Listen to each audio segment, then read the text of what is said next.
Chapter 399. The trolls are about to escape. Kale, that's reminded him.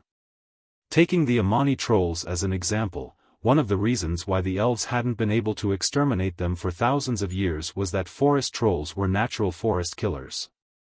This was especially true for someone like Zhu Jin. As long as he didn't want to be caught, he wouldn't be caught.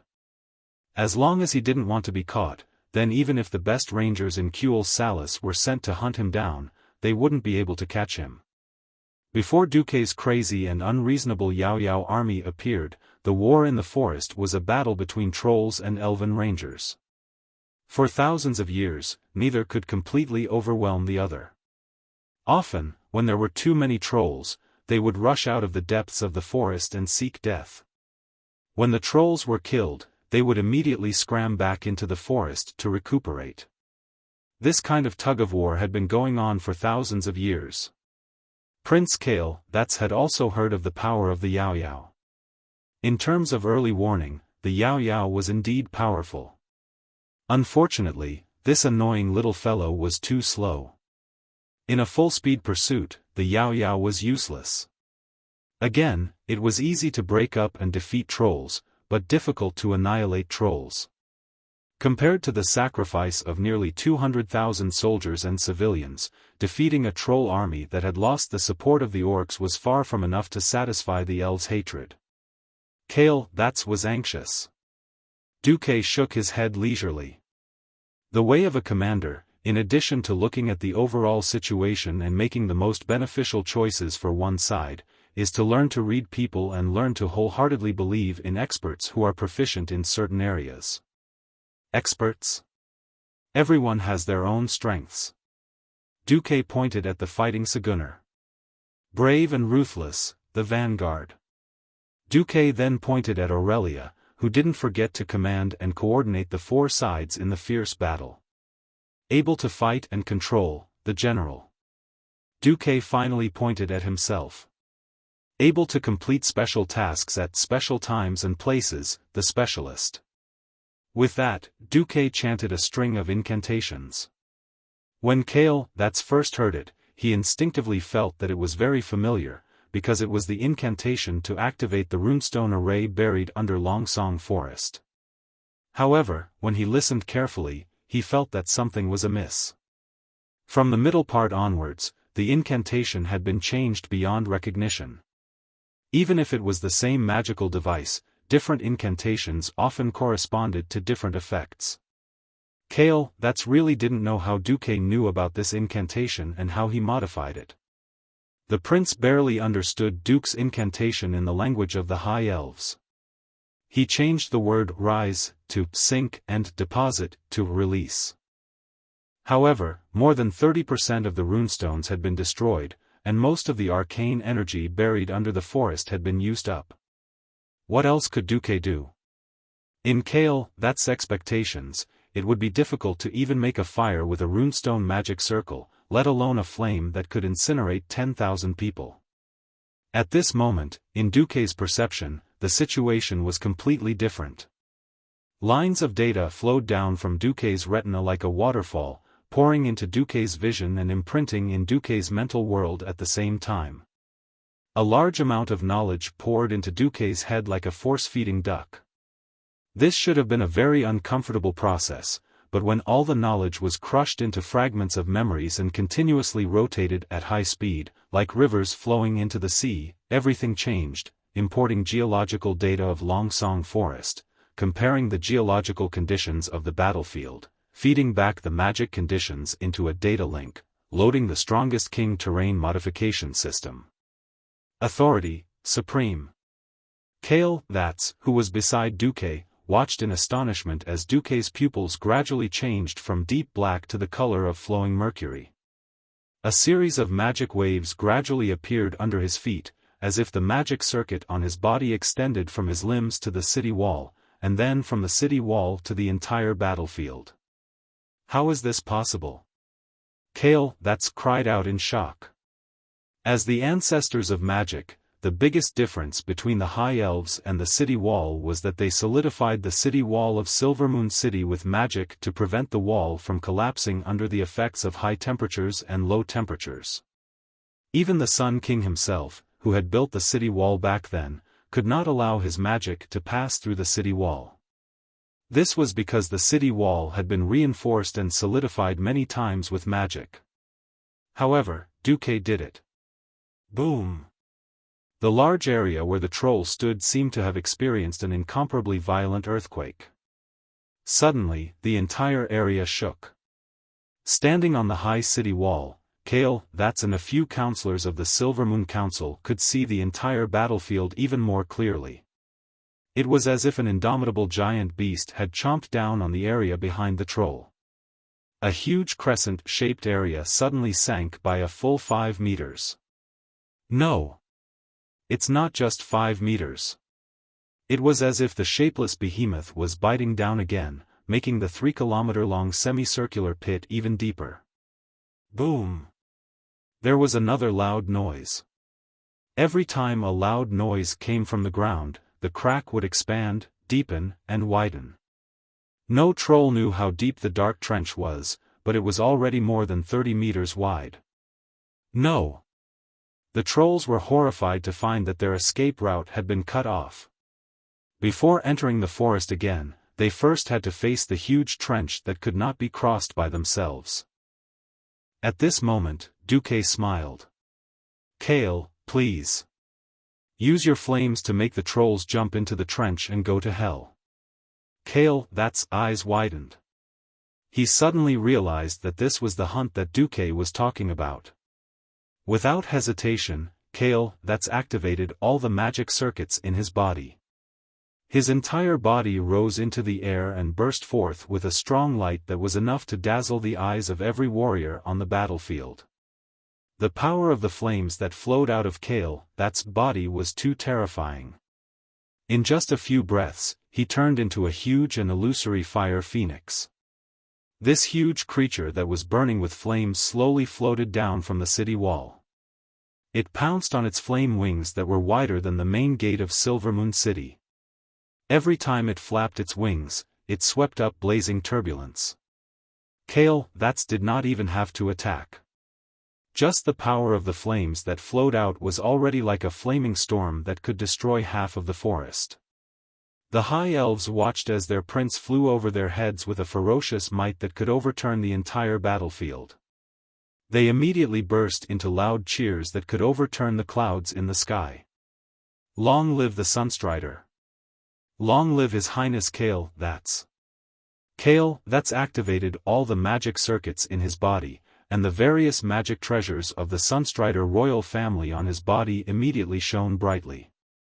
He pushed his palms forward, and a wall of fire that was more than 2 kilometers wide appeared on the battlefield.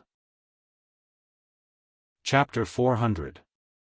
Duque was also dumbfounded. He had never expected that Kale, that's would be able to create such an exaggerated and insane wall of fire with his full strength. No, this was no longer a wall of fire.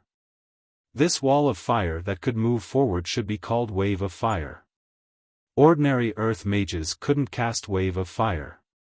Sky mages could probably create a wave of fire that was 20 meters wide in a short period of time. Duque calculated his limit and estimated that he wouldn't be able to withstand a width of 200 meters. That's right, a morning star mage could indeed act as a small nuclear reactor and produce magic power on their own. But just as its name suggested, it was only at the level of the light of the stars. Considering that Chi Z was only a radiant moon, according to the estimation given by the system notification, it would be impressive for Kale, that's to create a wave of fire that was 500 meters wide at most.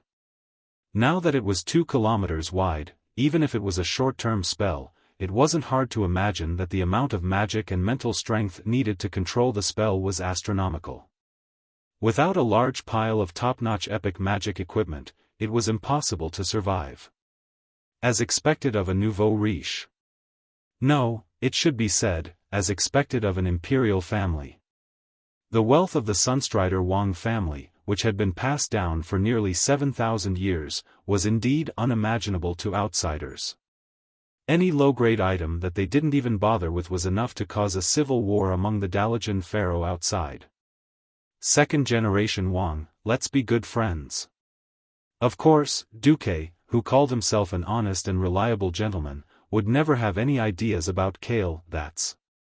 Well, it was another matter when he thought about how he had cleared Kai Zi's dungeon countless times before he transmigrated. The trolls below were miserable. No one would have thought that the runestone array could be used in this way. The runestone itself could raise a huge tornado of wind and thunder anywhere in the Long Song forest, killing all the creatures inside. Du Ku did the exact opposite. When he was unable to gather the power of wind and lightning, he directly drew more power from the earth vein. A dried-up ley line could easily form a huge underground hole. There wasn't a problem at first. But not long ago, this place had been tormented by all kinds of huge beastmen war machines, and Duque had drained the veins of the earth, causing the earth to lose its support.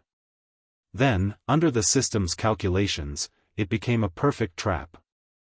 Now, all Kale had to do was force these trolls into a trap. Raging flames swept across the entire battlefield plains. The flames caused the surrounding temperature to rise, and the temperature of the air was greatly increased.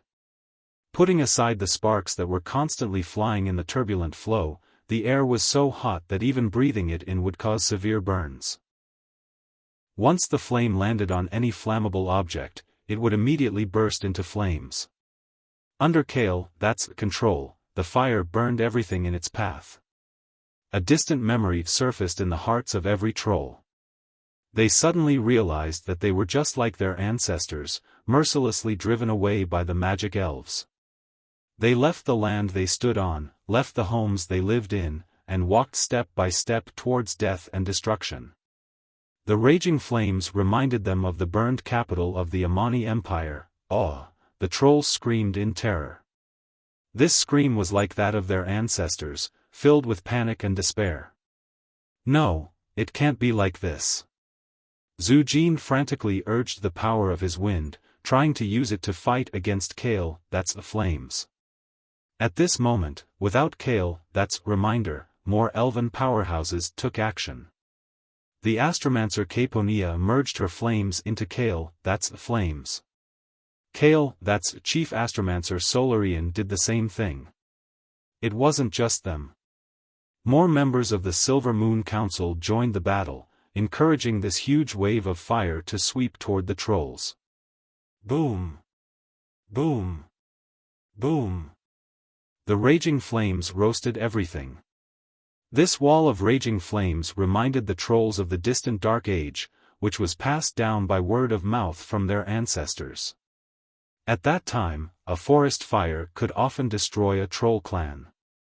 Now, this fear was pressing into the depths of the hearts of every troll on the battlefield. They kept retreating because they were afraid of the flames and falling off the cliff. Nearly 50,000 trolls huddled together along the long and deep ravine.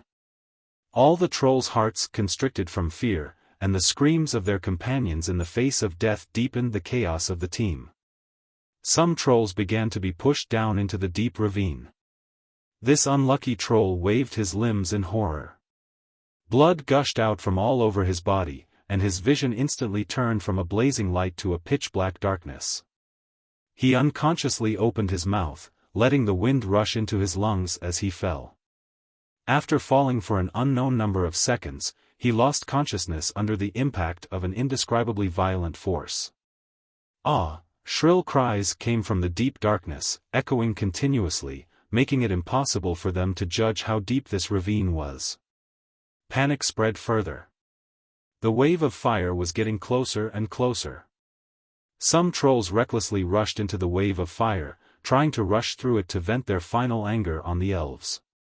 But after a few steps, their bodies were charred black and turned into charcoal, kneeling in the flames. More trolls were pushed down into the ravine in panic and chaos. On the city wall, countless highborn elves who stayed behind pressed their chests excitedly, and their fair faces flushed with excitement. They stared at this scene, afraid to miss any detail. This was the end of the hateful trolls. This was the end of the trolls who had slaughtered their compatriots, their loved ones, and deserved to die 1,000 times. And at this moment, their great prince, Kale, that Sunstrider, had avenged them. They shouted crazily, unable to control themselves. Many highborn elves had already taken over the wave of fire, and Kale, that's finally put down his biggest burden. He summoned his phoenix mount, AO, and stood in the air above the battlefield in a hovering posture. Subconsciously, he looked back at Duque, who was standing on the city wall. Duque was very calm. His pitch-black and deep eyes were like the endless starry sky, with an indifference that could decide the life and death of millions of living beings. Duque calmly watched the entire battlefield, but it gave Kale, that's the illusion that the entire Kuel Salis was under Duque's control. Surprisingly, Kale, that's didn't feel any fear or unease. On the contrary, Kale, that's actually had a feeling that the people might have a better life if the country was handed over to Duque. He didn't dare to tell anyone about this feeling. Because this feeling was definitely not what a crown prince who was going to control the entire country in the future should have. Kale, that smiled and waved at Duque, but all the elves thought that the prince was waving at them. Immediately, a tsunami of cheers sounded. Chapter 401. Zhu Jin's eyes were bloodshot. He was so angry and so regretful. Why had he been able to defeat the high elves so smoothly before? Why had his 50,000 trolls been beaten like dogs after the orcs' main force left? Zhu Jin didn't know what Duque curse was. He only knew that he had done something that would make the trolls of Lordaeron unable to recover for more than a decade. Ancestor Amani, I should have trusted Orgrim. Zhu Jin roared as he fought with all his might. More and more powerful high elves besieged him. Unfortunately, he realized this too late. Prince Kale, that's, Zhu Jin remembered this name purely because he was prepared to make the high elf prince's head part of his collection. Now, the owner of those eyes was looking down at him from above. The huge bird-shaped elemental creature under the prince seemed to cover half the sky. The crimson flames under its wings kept flapping, stirring up golden-red clouds of fire. The golden things that floated down from the sky like stars were actually the phoenix's spontaneously burning tail feathers. It was these feather-shaped golden lights that poured down, turning Haraz, who had transformed into a lynx, into a dead cat. His cat-shaped corpse turned into charcoal and lay in a sea of fire. The earth was burning, and so were the trolls' corpses, making creaking sounds. That was the sound of the flames burning the fat in the body. The Amani trolls were finished.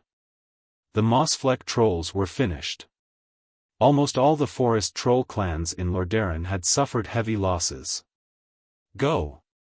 All of you go! Zhu Jin roared, ordering his elite subordinates to leave as soon as possible. Warlock Lord Malakas shouted, Chief, what about you? I can't go. If you don't go, you'll all die. Zhu Jin suddenly roared and transformed. First up was Xiong. He summoned a dozen or so giant tornadoes that were dozens of meters tall, and forcefully withstood the flames of the two astromancers. He forced his way through the waves of fire and charged toward the elves' main formation.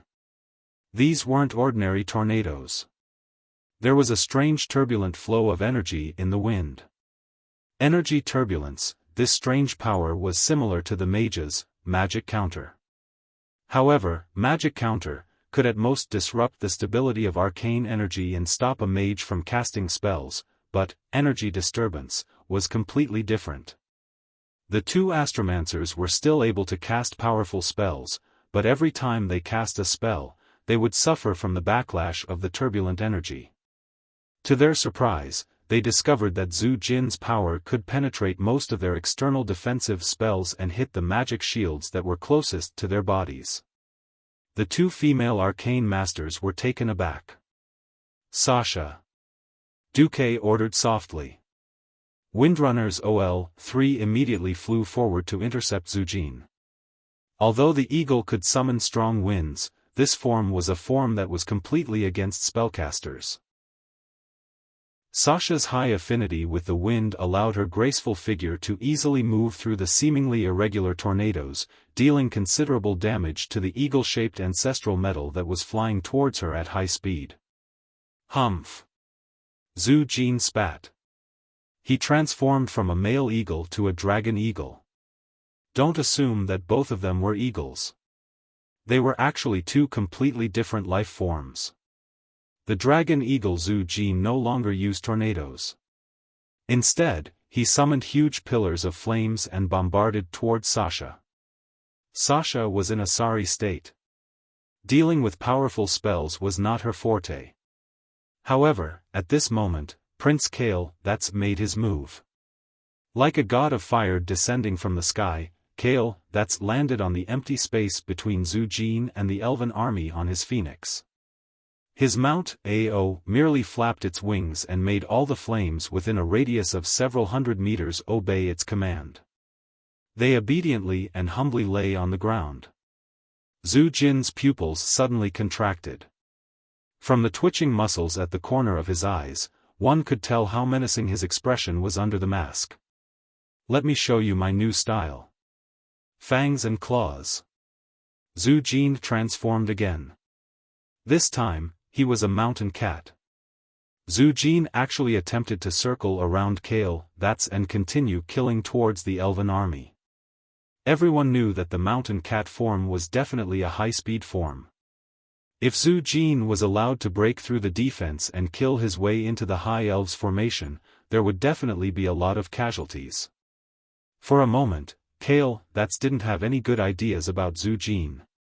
He had wanted to create a wall of flames with extremely high temperatures, but at this moment, Duque's magic message arrived. Fire men. Fire men, a special type of fire magic. Simply put, it was to condense the flames into human shapes and then let the running fire men run to the enemy and self-destruct. This wasn't a mainstream type of magic because it was too inefficient. For most mages, rather than waiting for the fire men to run over, it was more practical to just throw a fireball. Either way, these two types of magic needed to be guided, or they wouldn't be able to hit the target. Any high-level mage with common sense would instinctively reject Duque's suggestion. Kale did as he was told.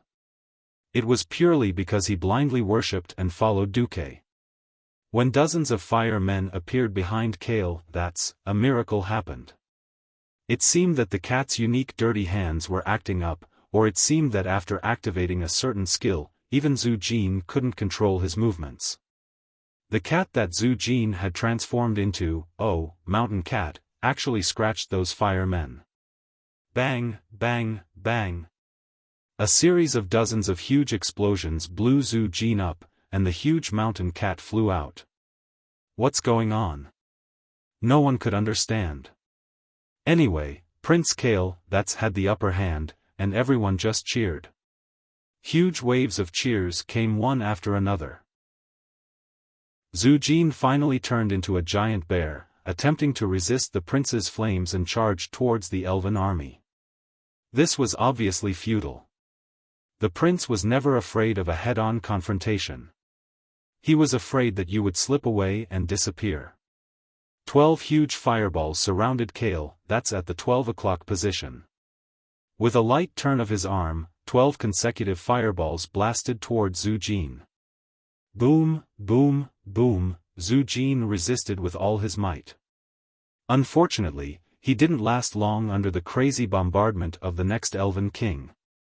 30 seconds later, the outcome of this massive battle was decided. Zhu Jin let out a wail as he was blasted away by Kale, like a high-flying ball.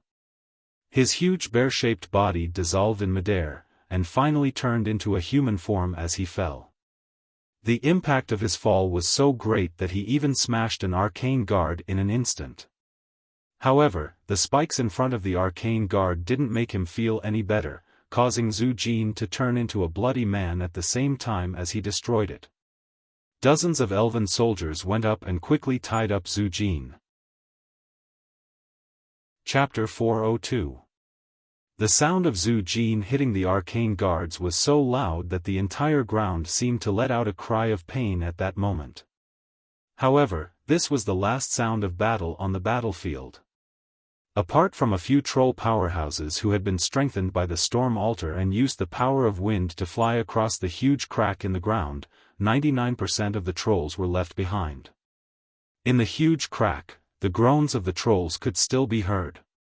It was conceivable that there wouldn't be too many trolls that survived, nor too few. The incomparably strong vitality of the trolls meant that as long as their heads and hearts weren't destroyed, they would be able to heal themselves perfectly. This wasn't important. The trolls in the crack had nowhere to escape. After they climbed out, what awaited them was death. Duque floated down from the top of the city wall with slow fall, landed accurately in front of Kale, and extended his hand to the elven prince. "Congratulations, Your Highness Kale, This is a perfect counterattack. Looks like I can save my people a few hundred kilometers," Duque said loudly, his voice so loud that hundreds of people around him could hear him clearly. If the elves had suffered hundreds of casualties in exchange for the destruction of 50,000 trolls before the war with the Horde, the High Elves would definitely have shown Duque what it meant to be high. That kind of arrogant attitude of superiority couldn't be suppressed at all. Now, anyone with a bit of brains knew that this was purely Duque hanging the last fig leaf for the glory of the High Elves. A day ago, the High Elves who had been beaten like dogs were hiding in their main city. Even their last magical defense array had been broken by the Horde. They were like a young girl in thin clothes waiting helplessly in a corner to be ravaged by their enemies. Duque had made a dazzling appearance. The awe-inspiring might of repelling thousands of troops with one flag told the High Elves about the changes in the outside world, and also how terrifying Duque's power was. If not for Duque scaring away the main force of the Horde with the orcs as the core, the elves wouldn't have been able to take revenge on the trolls. If they hadn't resolved the siege as soon as possible, how could the scattered elven soldiers and civilians who were temporarily hiding in various parts of the Long Song forest escape the ferocious extermination of the trolls? Moreover, after losing 70,000 troops, the elves could no longer straighten their backs. Kale, was also very straightforward. He bowed to Duque on the spot. "No, no, no. This is all thanks to your full support, Duque. We were able to cross the gates of hell and return to this world." Duque knew how to conduct himself, and Kale, knew how to conduct himself even better. Naturally, both the host and the guest were happy. Next up was cleaning up the battlefield and sweeping up the scattered giant demons. Aside from sending out a large number of demon spirits, Duque had nothing else to do. The cracks created by the rune stone formation were almost 40 meters deep. This was a terrifying height for mortals. Most of the trolls who were forced to fall by the flames fell to their deaths. There were still quite a few giant demons who managed to avoid death by falling onto their companions. Of course, the elves would not let them go. Under Duze's instigation, they poured things like kerosene into the fire and burned those who were still alive. The healing power of the giant demons was useless in front of the flames. In fact, Duque really wanted the elves to attack from both sides and destroy Orgrim's elite troops in Kuel Salis. Unfortunately, while the elves complained about the heavy losses and the lack of troops to maintain order in the country, most of them were scared out of their wits. Didn't they see the Wildhammer dwarves coming out in full force? The elves refused to move. Duque still had to move. Even if it was not the right time to fight Orgrim, he could at least not let him act recklessly. Duque called for Kudrin Wildhammer and his Griffin Knights to chase in the direction of the Horde's retreat. "Wait. I'm going too." Aurelia whistled. Under the stunned gazes of Duque and the dwarves, a group of rangers mounted the Griffin's back. "Damn it! What if a battle breaks out?" Kudrin protested loudly. "Then I'll trouble you to drop us near the top of the tree." A Windwalker ranger who didn't fall to his death in the forest. Servanas shouted loudly.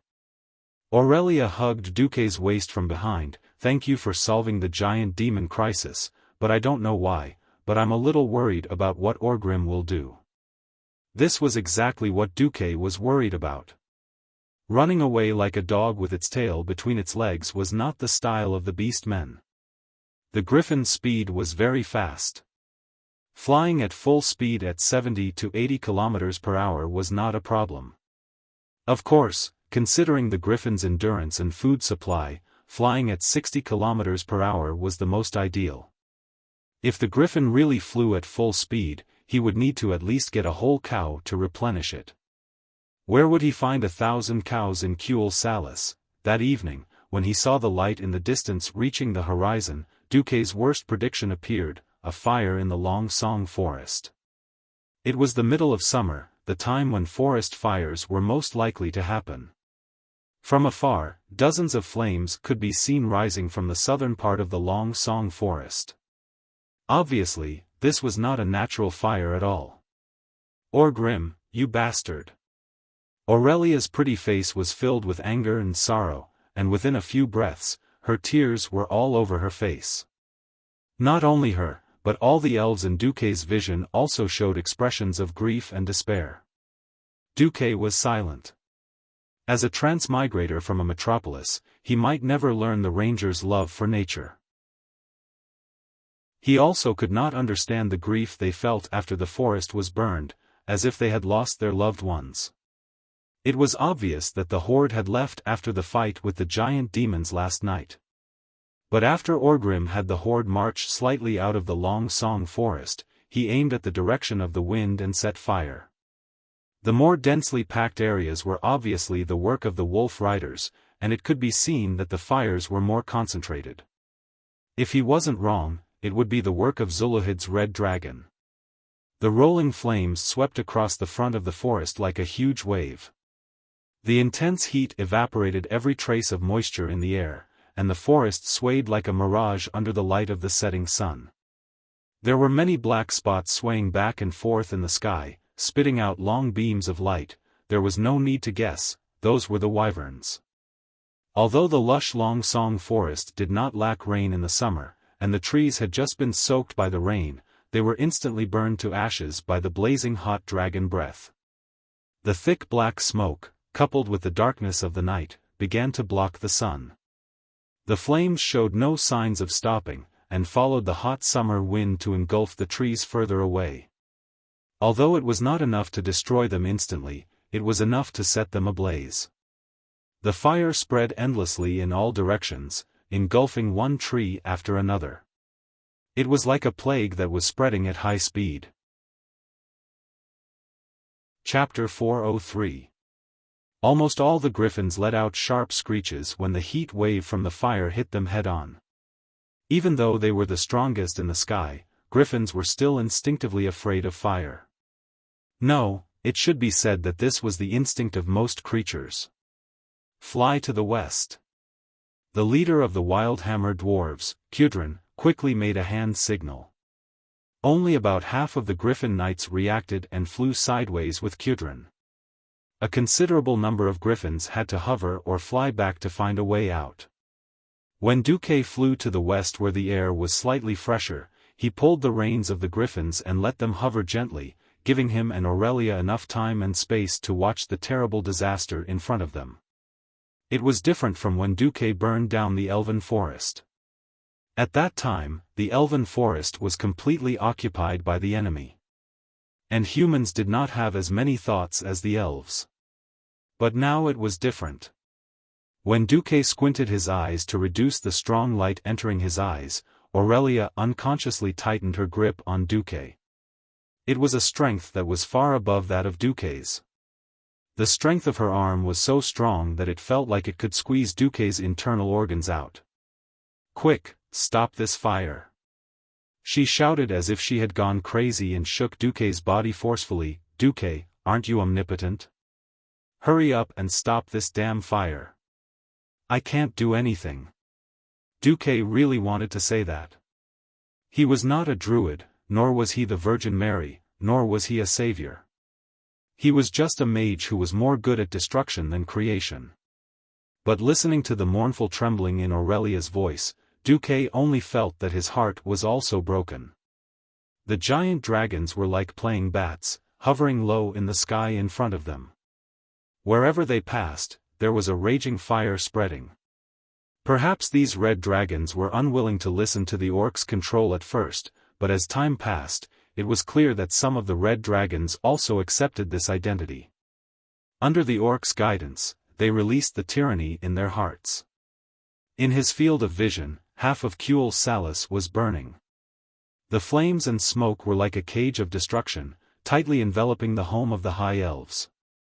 Like the god of death, the flames spread from the foot of the mountain to the foot of the other mountain. It turned the places it touched into the fiercest red flames, and behind it, a remnant of darkness that was left after the flames had been completely burned. Duque was sure that even Silvery Moon City could see the fire. This was revenge. This was Orgrim's revenge. Just like how he burned the elven forest and left the horde behind. Now, Orgrim was using the same method to pay back what Duke had done to the horde. Duke's perfect strategy was now filled with pain and regret. At this moment, it was Aurelia who was begging him. Duque, I'm sorry. I don't want to force you, but I'm just a ranger. I can't deal with this fire. Aurelia leaned her head on Duque's shoulder, and Duque saw tears flowing down her cheeks from the corner of his eye. But I have to stop it. Because the forest of Kuel Salus is my home. Duque could not refuse. I'll try my best. After saying this, Duque blew a small horn, the signal he had agreed with Kudrin. Kudrin raised his warhammer high and roared, "Little ones. Put down our guests. We'll take care of those big lizards. Tell them who's the master of the sky." Oh, the griffin riders had their griffins slow down and fly low. Then, like dumplings being dropped into a pot, they had the agile rangers jump onto the treetops of the various trees. Finally, they formed into a formation and began to charge forward.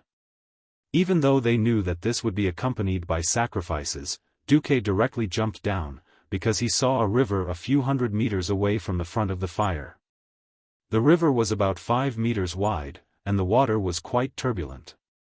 The system genie appeared. "Host, I have to warn you that what you're doing is meaningless. The chance of you completely extinguishing this fire is 0.00001%. There are some things that don't have to be done for sure." Duke replied in a deep voice, "Sometimes, people will do things that have no real meaning, just to make themselves feel better. I'm sorry, host, I don't understand what you're saying." Duque did not continue to answer. He directly cast a spell. After a short acceleration, the 3 magic circuits in his body operated to the extreme. Sky mages could absorb elemental energy from the entire sky to strengthen their own magic. Morning stars could use this as a foundation to produce magic on a small scale. Because of the high temperature, the river had already begun to boil. The temperature of the fire was too high, and simply pouring water on it would instantly evaporate. What Duque did was not simply use water to extinguish the fire. Instead, he first extracted the fire elemental energy from the entire area. Absorb, absorb, and absorb again. Compress, compress, and compress again. Then, a huge fireball that had never been seen before emerged from Duque's palm like a mushroom cloud. The huge fireball was launched into the sky, and after rising more than 200 meters, it began to quickly dissipate because there was nothing left to burn.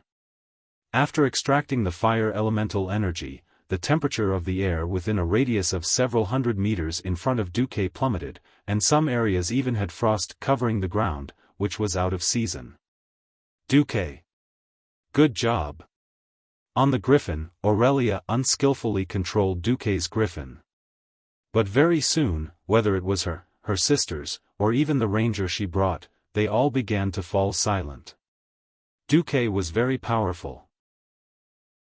By running at high speed and extracting the power of the fire elemental energy in a large area, and then replacing it with water elemental energy, he successfully contained a large area of forest from fire.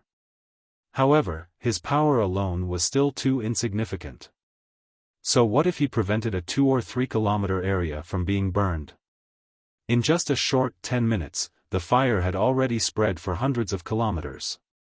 If it wasn't for the Wildhammer dwarves' griffin riders in the distance, the area of the fire would have been even larger and more terrifying. In the distance, the winner of the massive battle that erupted in mid-air was quickly determined. In terms of aerial combat, the griffin, which was only above average, was at an absolute disadvantage against the red dragon, which was the tyrant in the sky. The Wildhammer dwarves used absolute numbers to make up for their lack of individual quality. According to what Duque said, the red dragons would run away on their own after dealing with the orc riders. It was obvious that the tribe had used some kind of threat or method to force the red dragons. Now, even if the riders behind the red dragons died, they would still choose to continue fighting until they received the order to retreat. Kudrin had no choice but to give the order to kill these red dragons as well. After being continuously hit by the storm warhammer, the red dragons finally could not hold on any longer. They howled and fell from mid-air, their bodies covered in wounds. The battle was over. Chapter 404. In fact, Orgrim, who was unwilling to accept defeat, did something else. He sent Zuluhid's dragon knights to attack the Sunwell. Unfortunately, they returned without success. The Battle of Quel'Thalas was over, hastily. The invading trolls were completely annihilated. Apart from a few chief-level trolls who managed to escape with the help of the Storm Altar, not even a single egg was left. Even the troll chieftain, Zhu Jin, was captured. Kuel Salas was even worse off. A preliminary count of 80,000 soldiers and 200,000 civilians died. A third of the precious Longsong forest was burned down, and this was with the help of the heavens. Otherwise, it was unknown what would have happened. On the Alliance's side, the human army under Duque's command went on an armed march. With the support of the Yao Yao, they did not fight the horde at all. On the other hand, the Wildhammer dwarves had a fierce battle with the Dragonmaw clan's Red Dragon Knights. Kudrin and his mount, Scare, had shocked everyone. The Wildhammer king had killed 9 red dragons by himself. The sentries that Duque had prepared in the north were not put to use either. When they retreated from Kuel Salas, the orcs split up. This also originated from the Sunwell. We can't even fight our way in. Zuluhid complained to Orgrim. It seemed like his anger was far greater than his guilt at his own incompetence. Even the dragons can't do it. Orgrim narrowed his eyes and listened attentively. Zuluhid emphasized loudly, shaking his head forcefully. I had my dragons spit out the last drop of saliva in their mouths to create dragon breath.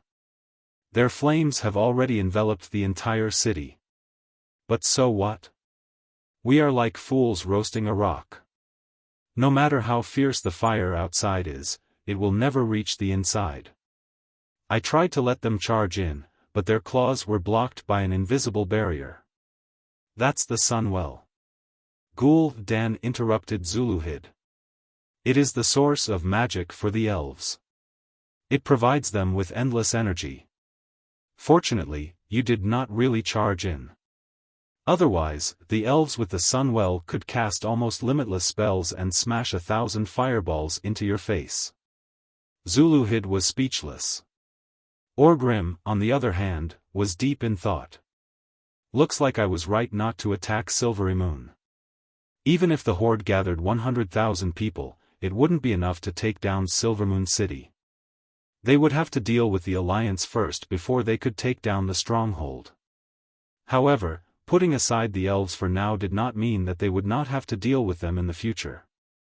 The elves' large-scale magic formations gave Orgrim, who only knew how to fight in melee combat, a headache. Especially after knowing that there was a Sunwell further north of Silvermoon City. To conquer this world, be it the elves' Silvermoon City or the Well of the Sun, they would always be a hurdle that could not be avoided. Is there a way to destroy it or exhaust its energy? Or can we control it instead? Or use the storm altar to destroy their defenses? Orgrim asked Ghoul Dan 3 questions in a row. A sly smile appeared on Ghoul Dan's face. I don't know. I'm willing to try, but I don't know what the Sunwell will be like. The storm altar was made of runestones unique to the elves, and their energy originated from the Sunwell. I can try to connect to the source of its energy through them and transfer my magic power over to destroy it or control it. But Great Chief, this will take time, a lot of time. If he really succeeded, whether it was destruction or control, Orgrim didn't even need to think to know which one Ghoul Dan would choose. From the bottom of his heart, Doomhammer did not want Ghoul Dan to control this power. However, rather than leaving the power of the Sunwell to the elves who could cast mysterious magic beyond the beastman's imagination, it was better to give it to Ghoul Dan. After all, Ghoul Dan was a beastman. It was obvious that if they were to retreat, Ghoul Dan would not have enough time to do all sorts of research. Seeing Orgrim's wavering, Ghoul Dan decided to add fuel to the fire. He humbly lowered his head. Great Chief, we cannot just leave like this. I actually have another plan for the storm altar. It will help the tribe to speed up the pace of conquering. I believe that it will be more beneficial for the tribe if my clan and I stay here for a while. Ghoul Dan used a low voice to tempt Orgrim. Orgrim furrowed his brows. He never trusted this short, ugly, and evil warlock.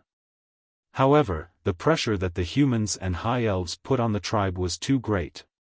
He had no choice but to use Ghoul Dan. Without the warlock, the tribe's warriors would only be like the trolls, tragically and helplessly falling under the powerful magic. He also had to admit that Ghoul Dan's twin-headed ogres played an important role in the Battle of Kuel Salis. It was these strengthened ogres and Galen's breakthrough that completely defeated the elves' giant arcane guards. According to the latest news, the humans had created something that could spit fire. There was nothing the valiant Grom Hellscream could do about it. The twin-headed ogre mages were different. They could use ice barrier while charging through the flames. It was not hard to imagine that without their help, the tribe would lose the ability to break through the alliance's defense line. After thinking about it, Orgrim finally nodded. Do what you must. Still worried, he added to Ghoul Dan, but don't delay for too long. We need to concentrate our forces to quickly take down Lordaeron. After the beastmen entered the world of Azeroth through the dark portal, the humans had gotten through the initial period of discomfort and repeated failures. They had shown great resilience. There were all sorts of new tactics and weapons against the beastmen. If they still used the same method that the Blackhand Great Chief used when they first arrived in this world, it would not take long for the beastmen to go extinct.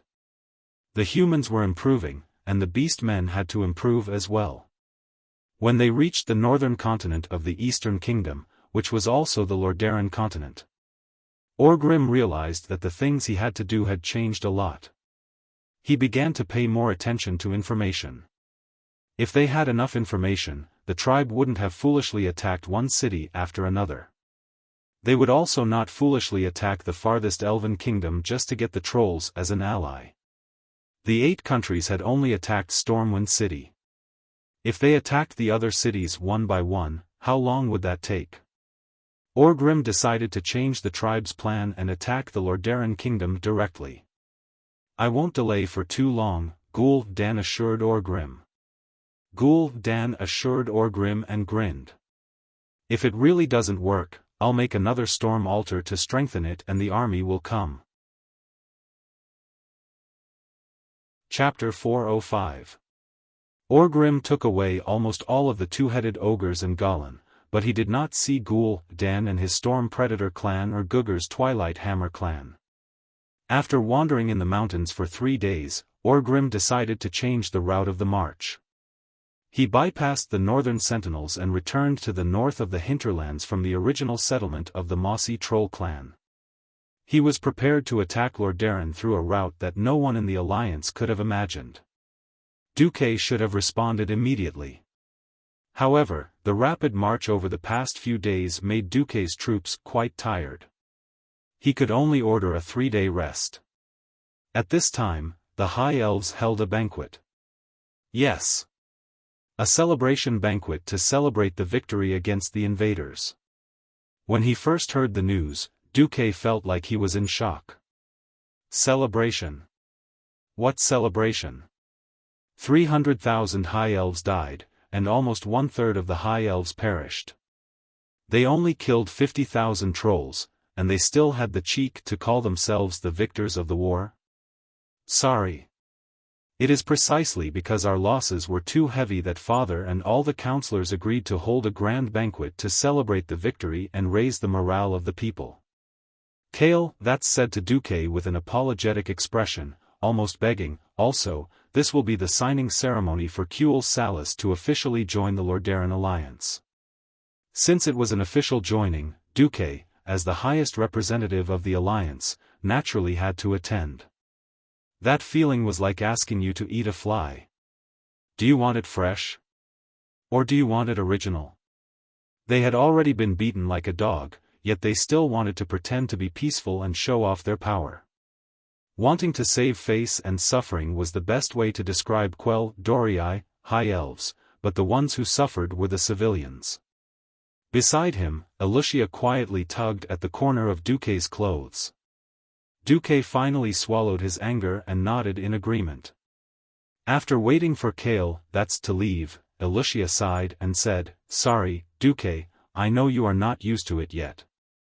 To be honest, I grew up in a high noble family, and I am still not used to it. The decrease in the number of subjects and the burning of the territory will only mean a decrease in income. As long as the country is not destroyed, everything can be restarted. This is the way of thinking of the nobles. I understand." Duque didn't hide his disgust for the Elven Council and the nobles. Sometimes, Duque even felt that the first, second, or third war at the Dark Portal might be a good thing. Without so many foreign enemies to clean up these terrible people, Azeroth would still be a rotten and hopeless world. Duque felt very conflicted. At night, it was not yet time for the celebration banquet. Carriages pulled by beautifully decorated chocobos had filled every space in the square of the Sun Chaser royal court. Before seeing so many noble carriages, Duque would never have imagined that Kuel Salas had so many nobles. Each of the chocobos had been groomed until their feathers shone brightly, like proud phoenixes, raising their heads high and exuding a cold aura. One by one, elves dressed like the nobles of Stormwind stood in front of the carriages. Their clothes were luxurious and elegant, studded with gold and silver ornaments with magical effects, giving them the most elegant presence. If Alicia hadn't whispered it, Duque wouldn't have known that these guys were just freaking coachmen. Coachman Earl Sai. Nobles of Stormwind. Do you want me to buy a box of tofu and let you drown yourselves?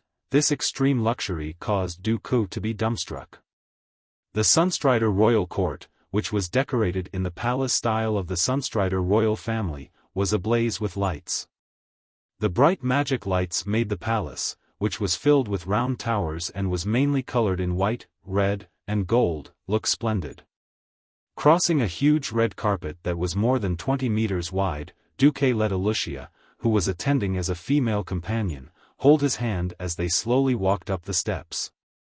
Stepping on the neat white jade stone tiles, Duque couldn't help but look up at the exquisite female elven statues on both sides of the stairs.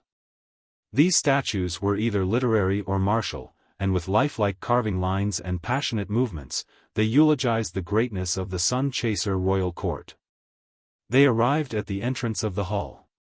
Kale, that's had changed into a very festive robe and was greeting every guest. To Duque's surprise, Aurelia was also wearing a very family-style emerald green court dress, accompanying Kale, that's to greet the guests. Seeing Duque come over, Aurelia raised her skirt and gave a ladylike bow. Her elegant temperament and dignified demeanor made it impossible for Duque to associate her with the wild elven ranger. Aurelia put on a sweet smile and said in her pleasant voice, "Thank you for coming, Duque. If you had been absent, all of Kuel's Salis would have been shamed." Duque, however, was sensitive to something. He looked at Aurelia's plump lips and bright appearance with lipstick, and unexpectedly found a trace of haze hidden in Aurelia's bright eyes. "Aurelia, what happened?" Duque said as he prepared to kiss her hand. Unexpectedly, Aurelia hugged him passionately, and her low voice sounded in his ear, "It's nothing. It's just like you said, big people always have a helpless need to put on a show. It's just that it's my turn today." A show? Duque understood a little. If the trolls hadn't attacked, or if they had come but returned without any success, then Aurelia would have been the shame of the elves, and would have been held accountable and investigated. But the truth was that the trolls had come and turned Kuel's Salis upside down. In order to whitewash peace and to restore the morale of the people, the elves needed a hero to divert the public's attention. Kale, that's lost and won, and at most, his merits offset his demerits. But Aurelia was different. She had a close relationship with the Alliance, and secondly, facts had proven that she was right. Helping Aurelia become a hero would allow her to answer to the people and the Alliance at the same time. As for what she wanted to do later, she just had to keep a low profile. First, he had to deal with the current situation. Duque sighed deeply. Because there were many guests, Duque went in after a brief exchange with Aurelia. In the huge hall with a diameter of more than 1,000 meters, countless tables were set up. All kinds of sumptuous food and flowers filled the entire venue. When Duque entered, a large number of nobles had already arrived. They were holding goblets of wine and shuttling back and forth, not letting go of any opportunity to socialize. The atmosphere was so warm that it was hard to imagine that this was a tragic country that had just experienced the flames of war and had lost 1/3 of its citizens. The banquet began enthusiastically, but Duque noticed that Aurelia, one of the protagonists of the banquet, was clearly smiling but seemed to be crying. Chapter 406. This was a grand celebration banquet, and there were at least 1,000 guests present. However, there were not many people around Duque. Due to the fact that the army had been forced to retreat with a single flag, the local nobles who did not know the truth did not know who was responsible for the elves' ridiculous reversal of victory. Moreover, Duque's background was too great. He was the deputy commander of the Alliance, and all of his subordinates were kings. In theory, after Kuel's Salis joined, the wizards would be provided to Duque. In the end, those who dared to show their faces in front of Duque were at least local lords or counselors. Duque dealt with them with a formal smile. However, Duque could instinctively feel the contempt in their bones. At first, one or two of them could be said to be misunderstandings, but towards the end, even Kale, who was by Duque's side, did not look too good. This was because more than one counselor could not help but use their spiritual force to test Duque. They seemed to want to know how Duque, with his weak strength as a Morning Star wizard, was able to become the deputy commander of the Alliance. One had to know that unless the elven wizard Chen Xing was of noble birth and had sufficient seniority, he would not even be able to become a counselor in the Silvermoon Council. Every person who made a move had their claws chopped off by Duque. It was like rock paper scissors. No matter what form of spiritual force you used, Duque could find a way to counter it in less than 1/10 of a second. Only then did they start to look seriously at Duque, who was too young from the perspective of humans and elves. Duque's focus was on Aurelia. With the help of the system elf's voice filter and amplification, Duque could hear what the elves around Aurelia were saying. "Niece Aurelia. I heard that you're going to serve that human lord. Are you going to get a title? Have you decided where your fief is? Sister Aurelia, are you going to marry the deputy commander of the Alliance?" I'm so jealous of you. After listening for a while, Duque finally understood. This was a group of middle and low-level elven nobles, and they were somewhat related to the Windrunner family.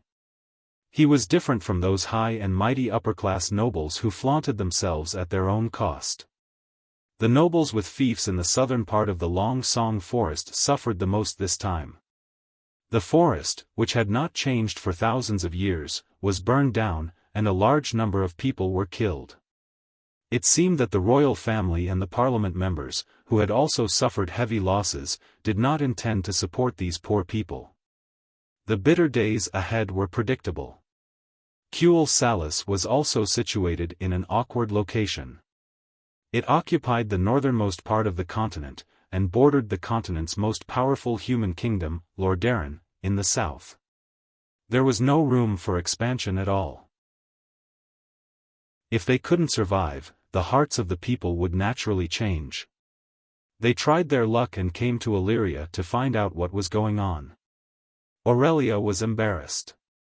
In fact, it was only a few days ago that she decided to follow Duque. She didn't know what position she would get after the so-called transfer, and whether she would get a title or not. Of course, she knew that Duque would not give them the cold shoulder. It was just that she was too busy these days, and that thing happened. Seeing Aurelia stunned, the expressions of these relatives were different. Some were curious, some were expectant, some were smirking, some were perfunctory, some were meaningful. Most of them were pessimistic. In the human world, there had never been a precedent of giving a title to a foreign race. They should be tricked into selling their lives for the humans, right? At this time, Duque came over. When he was still a dozen steps away, Duque said with a smile, "Oh, my countess, you are here." Countess? This distinguished title belonged to Aurelia? No matter what country, a person who could get to the rank of countess could never be called a small noble. At this time, a female elf asked half-jokingly, "Honorable Grand Duke Marcus, Aurelia is our Windrunner family's most beautiful and powerful ranger general, you can't look down on her.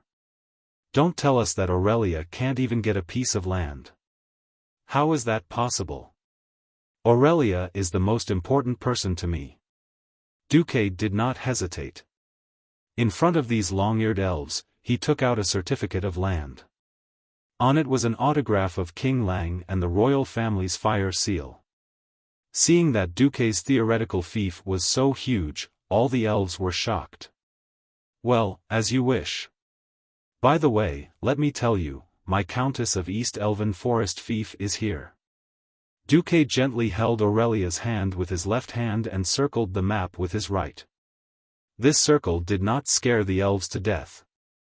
According to the map, this was already a forest of more than 1,000 square kilometers. How was this a countess fief? Calling it a duke's fief was too big. Aurelia actually became a real duke of a human kingdom? This news was like a stone that caused 1,000 ripples. If they did not know that the old territories of Stormwind were still in a state of collapse, the elves would probably be in an uproar. However, this was also hope. Duque came quietly and left quietly, leaving behind a group of even more eager Windrunner relatives. Late at night, after the banquet ended, Duque returned to the state guesthouse, only to find Gavinrad stammering and scampering away near the door of the room. This could only mean one thing: Aurelia was here. The melodious sound of a harp came from the room. The ranger and the harp were the best combination. God had blessed them with the most flexible fingers, and the superb fingering required to pluck the strings was as easy as eating and drinking. However, it was different from any song that Duque had heard before. The sound of the harp in the night was indeed melodious and delicate, but it seemed to be narrating an endless sad story. "Aurelia, what happened?" Putting down the harp, Aurelia walked lightly to Duque and hugged Duque. Duque could clearly feel the rapidly expanding wetness on his shoulder. "My parents died in battle."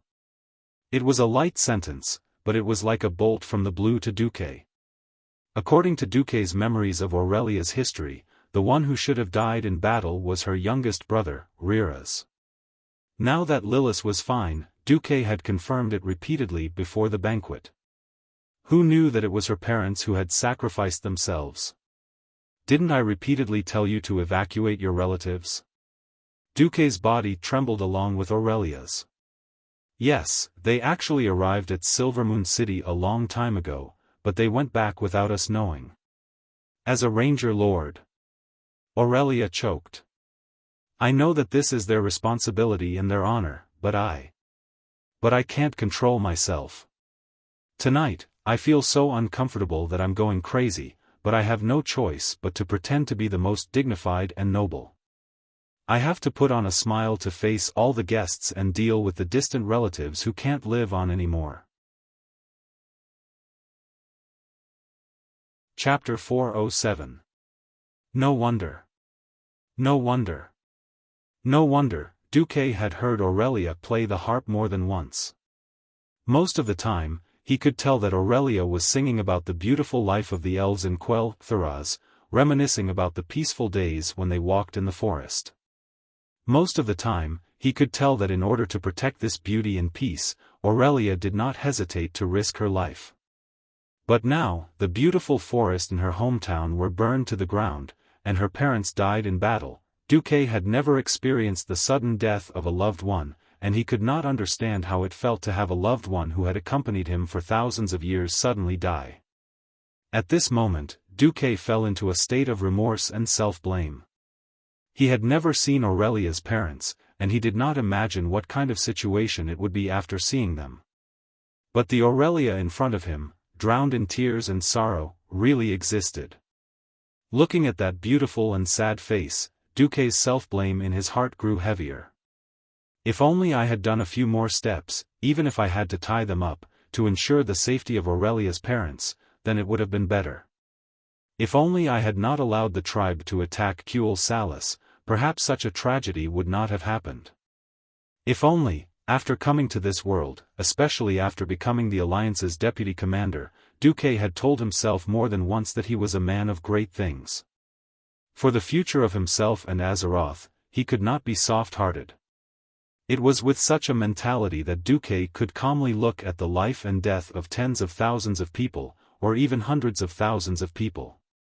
Because in Duque's heart, these people should have died in history. I did not kill these people, but I saved more people who should have died or died tragically. For example, Lang, who should have knelt long ago, or the fourth son of the Windrunner family, who should have been killed by Talon Gorfiend. In the end, Duque was still the young transmigrator. He was also often proud of his achievements. But now, when death really happened to the people around him, Duque found that he still couldn't take it. Duque's mind was in a mess. At this moment, a slender finger pressed against Duque's lips. I'm sorry, Duque. I've always been too demanding on you. I want you, who carries the future of the world's humans, elves, and dwarves, to accompany me in my madness. I know you can't do it, but I still want you to extinguish the forest fire. Tonight, Aurelia was very weak. In front of Duque, she was no longer the smart and capable Ranger General. She was not the Valkyrie on the battlefield. Instead, she was a weak woman who needed comfort. Her bright red lips parted slightly, and Duque unexpectedly kissed her. It was very, very soft to the touch, but it had a kind of inexperienced and clumsy feeling. However, Aurelia still responded positively to Duque. Duque suddenly felt that Aurelia's body was a little cold. He didn't know why, although he knew that he was taking advantage of her. Duque had a feeling that if he let go, he would regret it for the rest of his life. Slowly, Duque's hands began to explore. At this moment, Aurelia, whose vital part was touched, suddenly tensed up. Then, her eyes gradually brightened, and brightened again. It was a look of temporarily forgetting the pain and confusion in her eyes. She pursed her lips tightly, and then, a little abruptly, she smiled. Damn it, I'm really not like myself now. Although she was still crying, a sincere smile appeared on her face. My name is Aurelia Windrunner, the head of the Windrunner family. The heroine of the Troll War. If I cry like a weak person for comfort, and then some bad guy takes advantage of me, then I'm too weak. Duque, don't you always call me the Great Demon King in secret? Duque shook his head decisively, refusing to admit it. Then I'll give Duque Hero a chance to challenge the Great Demon King. Remember, the chance to challenge the Great Demon King doesn't come every day. If you fail this time, you'll have to wait 1,000 years for the next chance. Pfft, 1,000 years? The future Azeroth was a dangerous world that could be destroyed 100 times a year. 1,000 years, Duque decided to do it. Seeing Duque's fighting spirit, Aurelia had a crying and laughing expression. Look at your small body, I don't need to bully you in close combat. I won't attack you, and I won't leave this room. As long as you catch me, the Great Demon King will be at your mercy. It's settled then. The battle began. At first, Aurelia was still thinking if she should go easy on him. In the end, she realized that she was thinking too much. If she couldn't attack the sorcerer's body, Duque had 10,000 ways to deal with her. The shameless Duque instantly froze the entire room. The ice kept increasing in size, quickly reducing the space in the room. Aurelia gave up after dodging a few times. She put her hands on her waist, looking like she was going to fight Duque head-on. As the most charming woman among the Windrunner sisters, her figure was also the most voluptuous. The Hyjal peaks on her chest perfectly displayed the beauty of the large arcs and the violence of the mass. However, when it reached the waist, it softly narrowed, and further down, it outlined another perfect arc. Aurelia crooked her finger at Duque. Suddenly, a system notification appeared. Aurelia Windrunner used taunt on you. Do you want to activate the boss battle mode?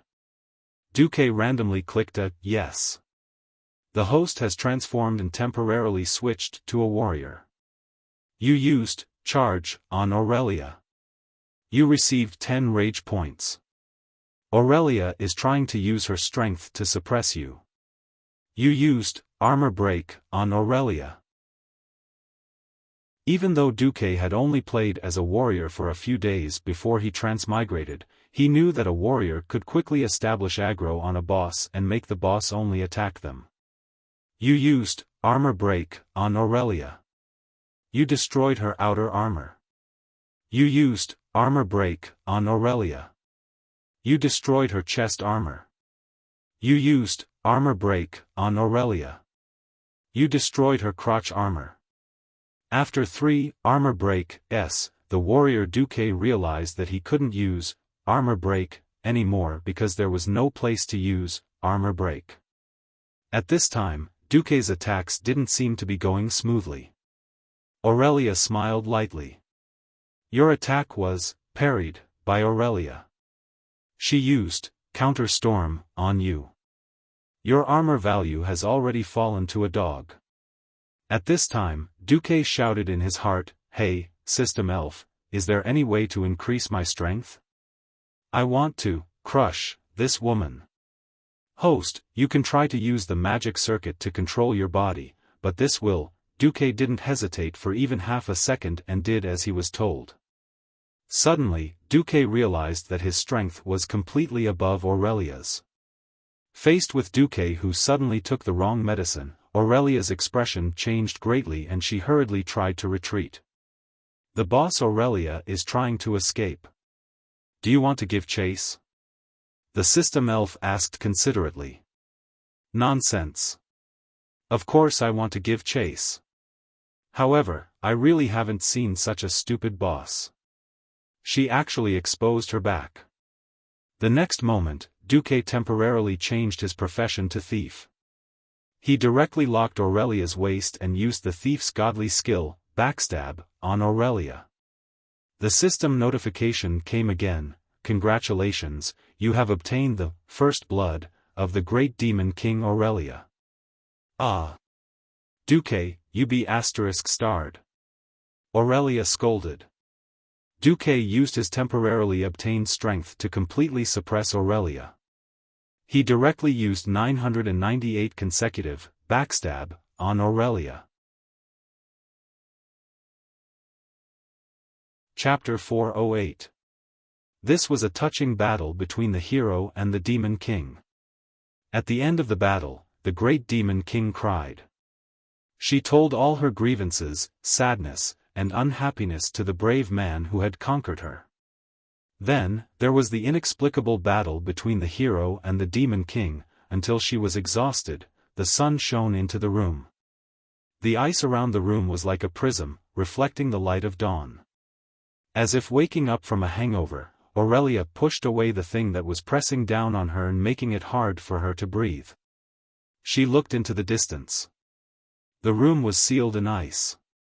Surprisingly, there was not much cold air leaking out of the ice, indicating that the owner still had good control over the ice. Not only that, Aurelia also sensed that there were several air vents at the top of the room to prevent the person inside from suffocating to death. Looking outside through the thin ice wall, all the scenery was hazy and beautiful. Aurelia felt like she was dreaming. She forgot all her sorrow and unhappiness and was immersed in the beautiful dream of a human named Duque. Huh? Duque. Aurelia dug her fingers into her long blonde hair. Only now did she suddenly realize what had happened last night. She finally found the thing that she had pushed away and thrown to the side of the bed. Damn! Duque, what happened to you? Aurelia screamed. Duque's whole body was stiff, like a corpse that had been dead for a long time. Only his shifty eyes, which were rolling around bitterly, could see that he was still alive. Aurelia suddenly found that there were a few lines of words written with arcane energy in the air. It was written in the common language. Last night, I went overboard. In order to gain power, I used the magic circuit to strengthen my body. Now my whole body hurts. Pfft. Aurelia burst out laughing. She even forgot to cover her beautiful body and let the Hyjal peaks tremble. Duque was so excited that his eyes were wide open. Unfortunately, he could only stare. Aurelia quickly wrapped herself in the blanket and carried Duque to the bed. Then, she lay on her side and slept next to Duque. She gently drew circles on Duque's chest with her index finger. Of course, it was not a curse, but something to do. I'm sorry, Duque. I've completely lost my rationality these days. I used my personal relationship to force you to do all kinds of irrational things. During this period, I only remember that you are the only person who can help quell the loss, but I forgot that you are also the deputy commander of the Alliance and the Grand Duke of Stormwind City. You also shoulder the future of humanity and the future of the Stormwind Kingdom. Duque typed with arcane energy. It's okay. Helping the Elven allies is still the general direction of the Alliance, so my subordinates, my friends, and the other king still support me. Aurelia lowered her head. This is different. If I'm wrong, I'm wrong. If I go too far, I go too far. I will deeply reflect on myself. However, I have become very, very hateful of the Horde. I think I will eagerly participate in the war between the Alliance and the Horde until I kill all the Horde and kick those hateful green-skinned people back to their planet. On this point, we are in agreement. Only a Horde whose bones are burned clean after death is a good Horde. Duque continued typing. Then, the air rippled with silence. That's right, we. Duke typed an ellipsis in the air, as if he hadn't had enough. Aurelia let out a pleasant laugh like a proud phoenix. Tisk, little guy. You only overthrew the Great Demon King once, and you want to claim that you conquered the Great Demon King? You want to marry me? You want the Great Demon King to be your woman? Kid, you are still too young. I'm a windrunner. I'm the symbol of the wind. Have you ever seen the wind stay in a certain harbor? You want to have me in the future? Sure. Wait until I'm in a good mood, otherwise, Humph. Aurelia let out a triumphant laugh. Duque realized that he was still taking things for granted. What happened to the saying that if you marry a chicken, follow the chicken, and if you marry a dog, follow the dog? But on second thought, this was Aurelia Windrunner, the heroine who was qualified to have a statue in Stormwind City's King's Valley in history. If she was like those weak young ladies, she wouldn't be Aurelia, but some unknown and tragic noble daughter. Duque felt relieved. But he suddenly found that Aurelia had pulled down the blanket, once again showing her infinite beauty, and a naughty smile. "You little brat, you cheated and used magic to bully the great Demon King last night, didn't you? Now, the great Demon King you speak of is going to counterattack." With that, Duque immediately felt a terrifying pressure, as if a mountain was pressing down on him.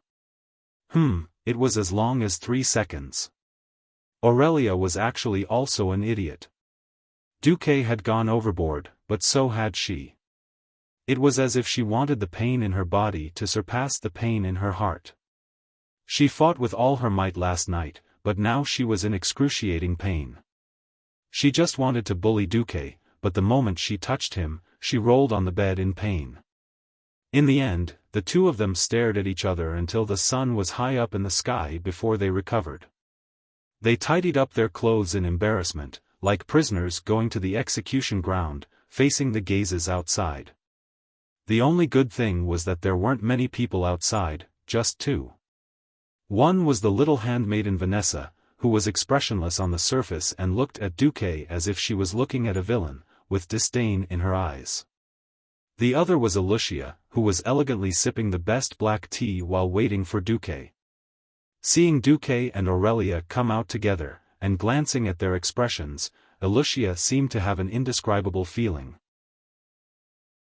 The eldest daughter of the Bera family adjusted her mentality well. She was still the dignified and generous Lucia, Duque's female disciple and spokesperson at this moment. Lucia first bowed to Aurelia with the etiquette of a hostess, and then briefly explained what happened in the morning. "Prince Kale, that's came to see you this morning, master. I politely declined him on the grounds that you were using magic to communicate with the kings overnight for a war conference. In addition, there were 7 counselors who left visiting invitations and gifts, which I have temporarily put away for you. Finally, General Windsor wishes to receive your next instructions." Duque pondered for a moment. "It is also time for us to leave Kuel Salis." Duque finished and looked at Aurelia. To be honest, Duque had enough of the High Elves' arrogance and various kinds of idiocy. If it was not for the 3 Windrunner sisters who shone in history, Duque would never have tolerated the High Elves' arrogance. The eldest sister, Aurelia, was one of the 5 heroes of the expeditionary army. The second sister, Sylvanas, ruled over the Forgotten in history, and later became the chief of the tribe. The third sister, Windsor, was the leader of the most hardcore hawks in the Alliance, the Silver Covenant, and was the vanguard against all kinds of foreign enemies and tribes. The 3 of them were the top talents, 1 in a million. If it was not for them, would Duque have come to suffer like this? However, it was time to leave now, and he had confirmed that most of these elves were fellows who deserved to die. Duque no longer had any reluctance to leave. Facing Duque's gaze, Aurelia took out a blue badge and wore it on the left shoulder of her ranger cloak. Aurelia said proudly, "I am Windrunner, the Ranger General under Grand Duke Marcus of Stormwind, Aurelia Windrunner." Chapter 409.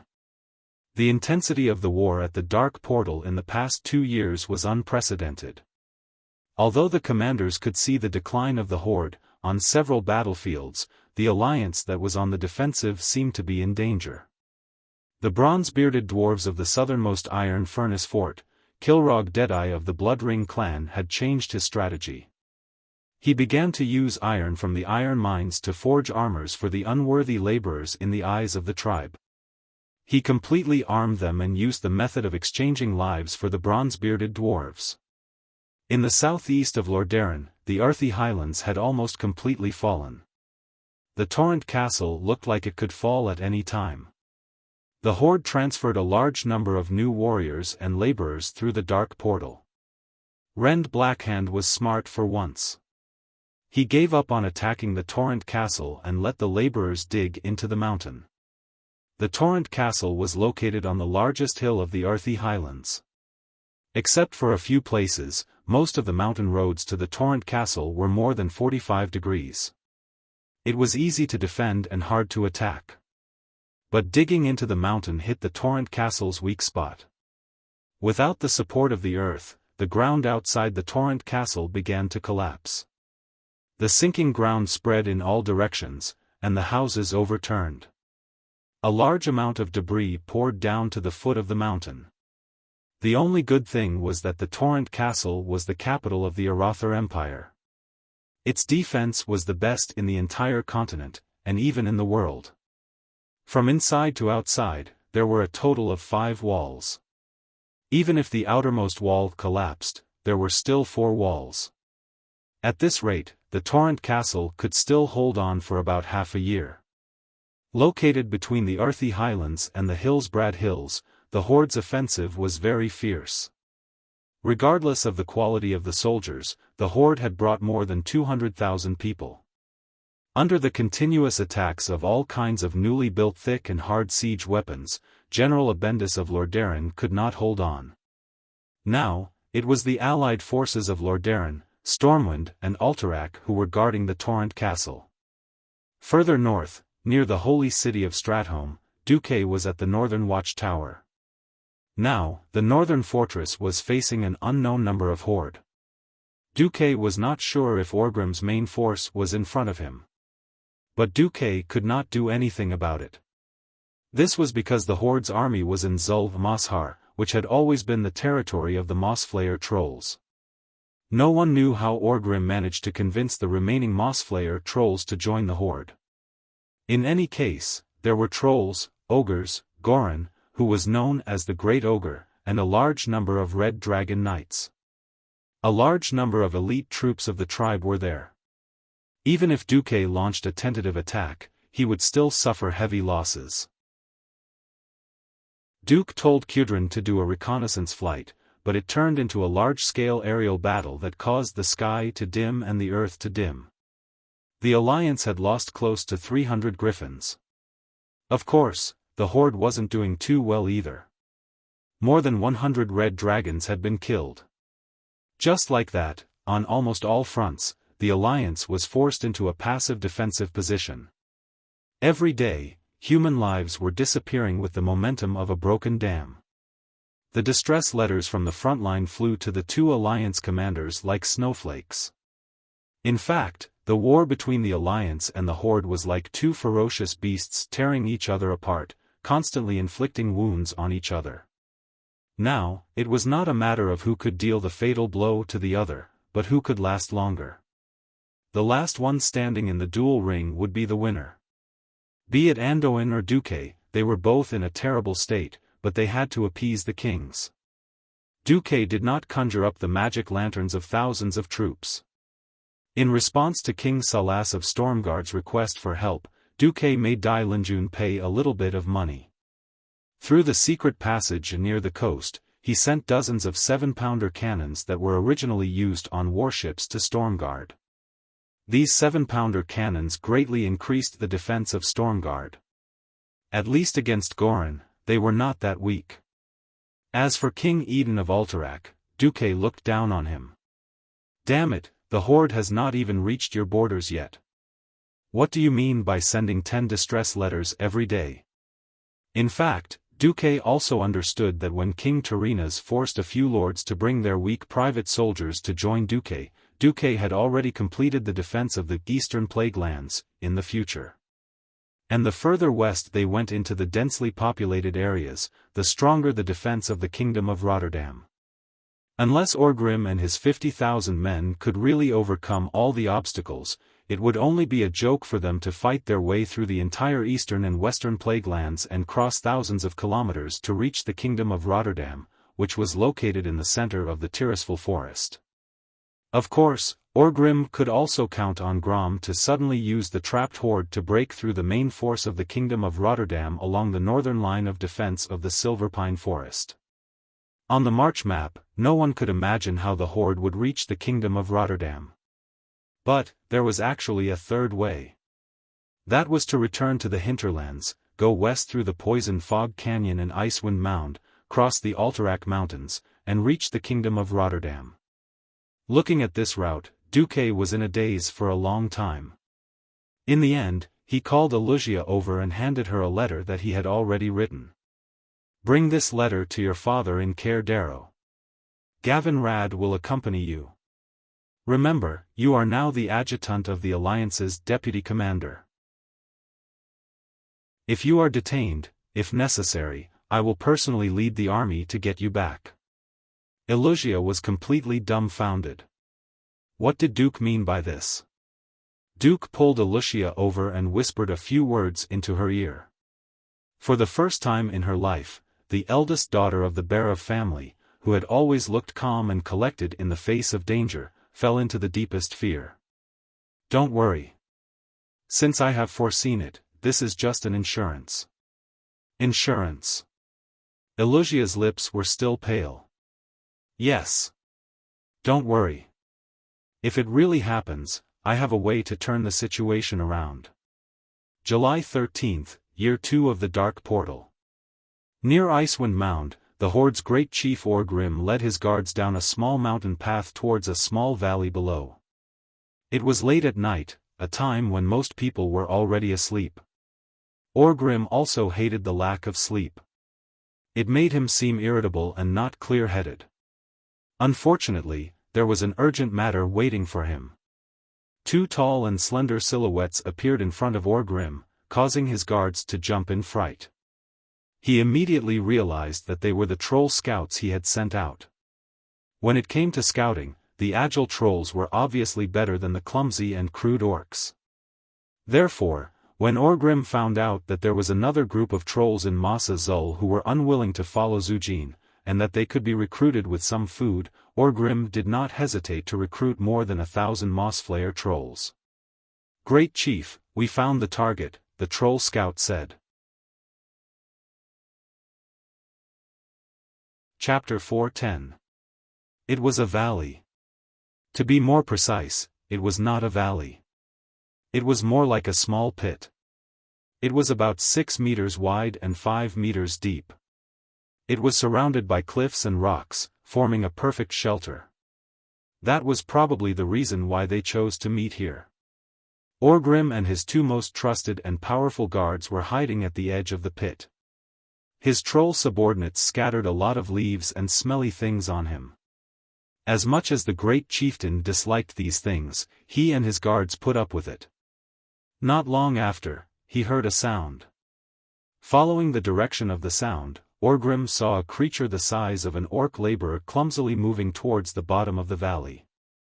Orgrim gripped the Doomhammer in his hand tightly as he stared at the newcomer cautiously. The creature leaned against the cliff and panted heavily. Then it stood up and looked around. "Hey!" The cloaked figure called out softly. "I'm here." Orgrim replied.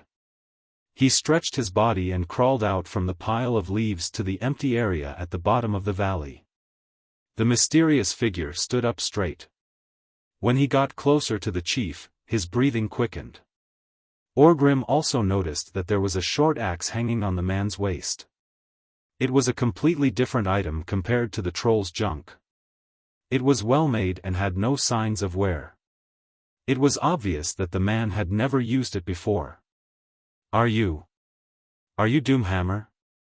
The man stammered, his body involuntarily shrinking back. "Can you speak the common language?" "I am Orgrim Doomhammer, the leader of the Blackrock clan, the chief of the tribe. I can understand your language." Orgrim used the standard common language to answer. "And you, are you the one who sent me the secret message?" This was a secret meeting. In theory, no third party would know about it. Unfortunately, this so-called theory was as clear as a lighthouse in the dark to a certain shameless transmigrator. In the hastily built northern fortress, Duque was sitting in the highest room in the highest tower. People in this era did not have the concept of ventilation. Duque only felt comfortable when he was at a high place. Duque lightly tapped the table with his index finger as he felt the cold wind that almost forced its way in through the firing hole. A cold breeze blew past Duque's back.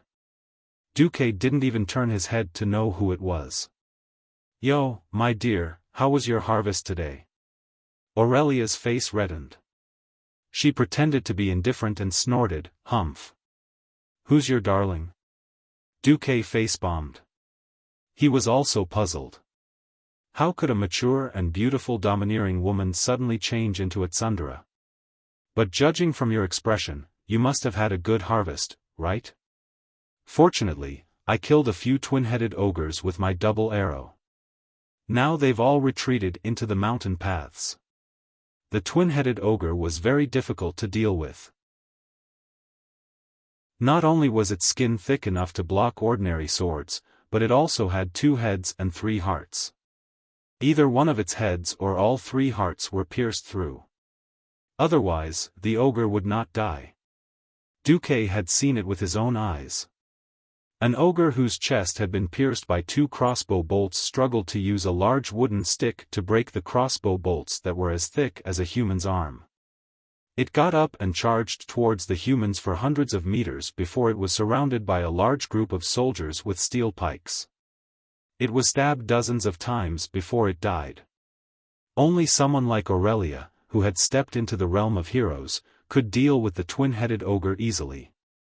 "Good job, kill more of them. It'll be much easier for us in the future." "Humph. It's your fault for not letting us in." Duque laughed. "I'm just afraid that you guys will kill them all too quickly. Then I won't be able to ask Tyrrhena's for more troops." Duque's way of doing things was a bit like raising bandits to protect himself. It was because of the threat of the horde that Duque and Tyrrhena's were able to force the lords of the eastern part of Lordaeron to pay up. These bastards knew that the Silver Pine Forest was under threat, but they were still slacking off. They didn't want to pay up, but they didn't want to. Now that the tribe was almost at their doorstep, these people panicked and hurriedly conscripted soldiers and paid up. Duque had all the manpower and money he wanted. Unfortunately, these lords were too late in mobilizing. They had gathered more than 40,000 people, but Duque found that only 1,000 of them were professional soldiers, less than 5,000 were militia who had received basic military training, and the remaining 30,000 were all farmers who had just washed their feet in the fields. The only good thing was that Lordaeron was so damn rich that they gave them 50,000 sets of armor and swords without any hesitation. These days, Duque had sent almost all of his subordinates who knew how to train soldiers to train these farmers. Aurelia didn't care either. She, her sisters, and more than 500 elven rangers slaughtered Zumashar's tribe every day. They only retreated when the horde sent out their wyverns. Hearing Duque say that he was afraid that they would wipe out the entire tribe, Aurelia couldn't take it anymore. "Hey, aren't there more than 50,000 horde's main force inside? Orgrim ran away long ago. There's nothing inside except for less than 3,000 elites." "Huh?" Aurelia exclaimed, and then her expression turned serious. "Then why don't you go after the horde?" "It's not that I don't want to go, but I don't want to." Duque took out a very official letter. Aurelia glanced at it. "Your Majesty, Eden thinks that Alterac is not threatened by the Horde's army and refuses to let the Alliance in. The main force of the Horde is in Alterac." The female ranger was instantly agitated. "What the hell? Why won't Eden let us in? Is he an idiot? Is he as arrogant as those damned Silver Moon counselors? How can a small mountain kingdom be so arrogant?" Duque didn't say anything. He just opened a few magic images for Aurelia. When Illyria saw this, she immediately covered her mouth and cried out, "How tragic, yes, very tragic." These images showed the tragic situation in various parts of Lordaeron. The desolate land was dead silent. The land was an intoxicating green, but there were no signs of birds or beasts. On the image was a huge human town. Now, a large number of scavengers were gathering. Vultures, crows, wild dogs, maggots. There wasn't a single intact wall in the huge town, let alone a roof. The corpses of Alliance warriors were nailed to the walls with crude spears. Judging from their armor, they had all died in a fierce battle. But their corpses were desecrated. It was obvious that the Horde beastmen had nailed them after they died. Chapter 411. In another scene, it was the once beautiful silverpine forest. All the trees had either been burned or chopped down to the last. Between the two huge camps, there was a dead, uninhabited area for more than 5 kilometers. The earth was completely scorched, and so were the corpses. There were rarely any corpses on the battlefield that weren't black. The fire burned almost everything. Any corpses that weren't collected on the same day would be burnt in the battle the next day. Almost everything was burned by the fire. Any corpses that weren't collected on the same day would be burnt in the battle the next day. Aurelia couldn't take it anymore. You're just going to leave your compatriots' corpses in the wilderness? Many times, the tribes attacked the farmers who collected the corpses, and even the ogres ate the farmers alive. Aurelia was disgusted. Apart from the Dalajan and Alterac, almost all the countries in the Alliance have been affected by the war. Every country has suffered great losses. Because of the conscription, a lot of land is unfarmed. It's not hard to imagine that the coming winter will be terrible. The elf's long eyebrows drooped. Then, what happened to our people? Duque was satisfied that the beautiful elf used the word our. He waved his hand. Come here. Let's talk. I'm warning you, you're not allowed to freeze the road, Illyria added with a lingering fear. Duque was a little embarrassed. As long as you don't run away. Ever since that night in the state guesthouse, Aurelia seemed to have a shadow in her heart. She refused to let Duque follow her, and whenever Duque made a move, she would run away quickly. Promise me first. Aurelia emphasized. Okay, I won't force you. Duque made a gesture of surrender. Only then did Aurelia sit down. Duque said in a low voice, actually, the situation in Stormwind is better than in most countries. Huh? Aurelia found it odd. Duque pointed at the map and said, the Hillsbrad Hills are one of the few areas that have not been affected by the war. Even though we have more than 600,000 refugees here, after we turn all the grasslands into fertile fields, we can basically have 80% of us become self-sufficient. Aurelia was about to ask what to do with the remaining 20%, but she suddenly realized that Duque was pointing at the western wilderness of the old Stormwind territory. Here? Yes, this is the place. Duque smiled mysteriously. The beastmen are a hunting race. They like to eat meat. On their planet, there are many huge and extremely large prey. Usually, one is enough to feed hundreds of people for a few days. Therefore, in their eyes, only lands with large amounts of wild prey were good territories. The western wilderness is too barren for them. When Duque said this, Aurelia couldn't help but burst into laughter. She had been to the western wilderness. Other than having more small monsters such as gnolls and wild wolves, the open plains were definitely the best place for humans to farm. The Horde prefers the elven forest, so when I asked my subordinate Edwin Van Cleef to build a base behind the enemy lines, he forbade everyone from going near the elven forest to farm. A large number of sentries and warning systems were set up 100 kilometers away from the forest. The area 200 kilometers away from the forest up to the sea is the planting area. Duque took out a report and said, this is the list of summer grain harvests. It's a pretty good result, enough for 600,000 people to eat for a year. Aurelia's beautiful eyes sparkled. Farming under the eyes of the beast men, Duque had thought of it and even done it. In order to prevent the grain from spoiling due to moisture during shipping, I also invented a method to transport the grain in rubber bags after it is dried. This can reduce most of the wastage on the sea. Previously, every bag of wheat would spoil on the way. Now, only one bag spoils for every 10 bags. Sitting in front of Duque, Aurelia rested her elbows on her knees and cupped her face in her hands. She stared at Duque and said, "I really don't know where you get so many ideas from."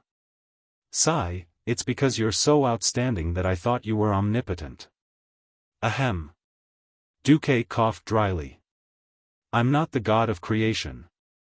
"Alright, in your expectations, can we kill all the horde?" Duque spread his hands and admitted, "We can win, but we can't kill them all. I've calculated that even if you kill every orc in the world of Azeroth, there are at least 2 million tribes on the planet called Draenor opposite the Dark Portal." Aurelia's expression was a little gloomy. "However, I will let the flag of the Alliance be planted in every corner of Azeroth as much as possible."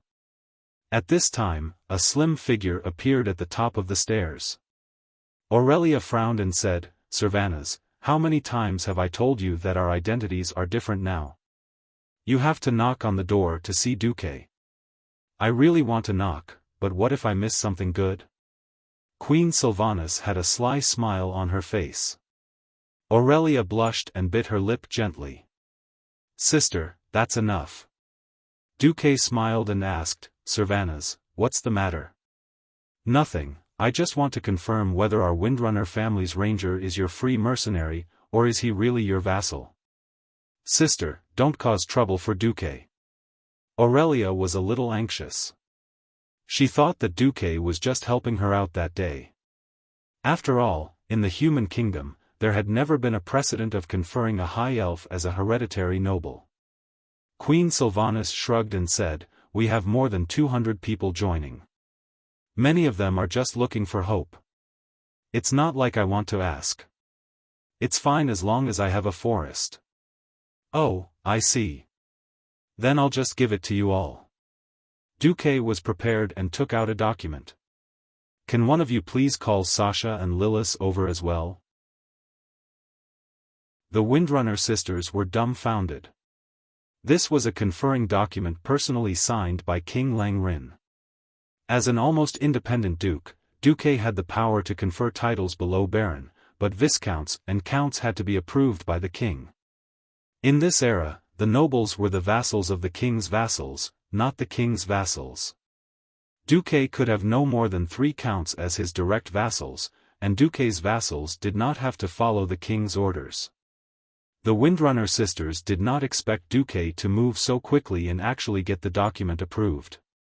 Aurelia was the Countess of the East Elven Forest. Sylvanas was the Countess of the East Twilight Forest. Sasha's fief was the original Steel Lake, now Wind Lake, so she was the Countess of Wind Lake. Lilith's fief was the Blackwell Pumpkin Farm, so she was the Baroness of Blackwell. All hereditary titles. Chapter 412. Wow, it's an official hereditary title? Then I'm a lord now too. Ha ha ha. The third sister, Sasha, was the most excited. She took the document and looked at it carefully again and again. After confirming it, she was so happy that she spun around a few times. Lilith accepted it calmly and then bowed to Duque. Sylvanas put her hands on her hips and pouted. "Duque, you're so bad. You always give us land that's still under the control of the orcs. I can't help it. The Horde's goal is to conquer the entire planet. If we don't defeat the Horde, no one in the Alliance will have a good time. The only thing I still have in my hands is Karazhan. How about I split it into a few layers for you?" Duke looked helpless. "Humph. I wouldn't want that creepy wizard tower even if you gave it to me." Sylvanas didn't have any bad intentions. She was just complaining. "If you don't want your land, then give it back to me." Duque purposely provoked Queen Sylvanas. Servanas stuck out her tongue. I'm not doing it. If I really give it back to you, won't I have to work for you for nothing? No, I have to show off in front of my subordinates. With that, she ran away like the wind. Wait, I'll go too. Sasha didn't want to be left behind and ran away too. Lila silently bowed to Duque again and then left the tower with small steps. Thus, only Aurelia and Duque were left. Aurelia suddenly realized something. Her expression changed. Duque, you. Aren't you giving us most of your land? Duque laughed and pointed at the map. No, to be honest, I don't care about land at all. In fact, Lang doesn't mind me being a king either. But when the enemy is right in front of us, it's not a good thing to split up and establish a country. Aurelia nodded. The strength of the various countries had already been weakened badly enough. If they still established a country and divided the manpower and resources of the various countries, they would be the sinners of humanity and even the entire alliance. Actually, Duque was ridiculing in his heart. The Burning Legion's invasion is almost certain. Do you think I'll just casually establish a country and court death? However, it's impossible for my territory to be so small. Duque pointed at the bottom right corner of the southern continent map of the Eastern Kingdom, where the Horde's base camp, the Swamp of Sorrows, and the newly renamed Blasted Land were marked. If we can successfully drive the Horde back to their homeland, but we can't destroy the Dark Portal, then there will be a problem. Who will guard the Dark Portal? The two of them had an answer in their hearts. It was definitely the Alliance, and it was most likely someone from Stormwind. It's either me or Lothar who's guarding this place. With the strange magical properties of the Dark Portal, I'm the only one in command. In exchange, Lang will definitely allow me to link my territory together. Duque drew a big circle with his right index finger. On the original foundation, he added the Riedridge Mountain, the conquered Swamp of Sorrows, and the northern part of the Blasted Land. Although Duque's territory was larger than many of the territories of the kings in the Alliance, Aurelia could tell at a glance that this was a hard job. This meant that if the Horde were to make any trouble, the one to bear the brunt would be Duque. At this moment, Aurelia looked at Duque as if she was looking at a saint. Duque, you're so great. With great power comes great responsibility. For the happiness of our descendants, we can only take on more responsibilities. Duque deliberately used the moral integrity of a Mediv. At this moment, Duque was a saint. Duque was the savior. For a moment, Duque was almost moved by himself. But, wait. Our children and grandchildren? No wonder you're a hereditary count. You've never intended to give up your title and territory. Sweat. Sweat. Waterfall of sweat. Super sweat. This was why it was bad for a woman to be too smart. One of the reasons why Duque was so generous with his land was that he didn't want the fertile water to flow into other people's fields. Perhaps, if he had a child with Aurelia, wouldn't the future lord be surnamed Du? Now, it was seen through. No, I really didn't think that much. I'm just thinking of your people. Sometimes, an explanation was a cover-up was a lie, and a lie was a conspiracy. Great. Don't tell me you want to make a move on my sisters. Are you itching for a beating? You haven't even taken care of me, the great demon king, and you're thinking so much. Wait. Why did the topic change so much? I really don't have any thoughts about your sisters, I swear. Then, he didn't know what happened. In order to prove his innocence, Duque kissed her. Aurelia seemed to be a little angry at first, but under the passionate kiss, her eyes gradually blurred. Then, for some reason, it became the second round of the Brave versus the Demon King. The battle with Aurelia was a private matter, after all.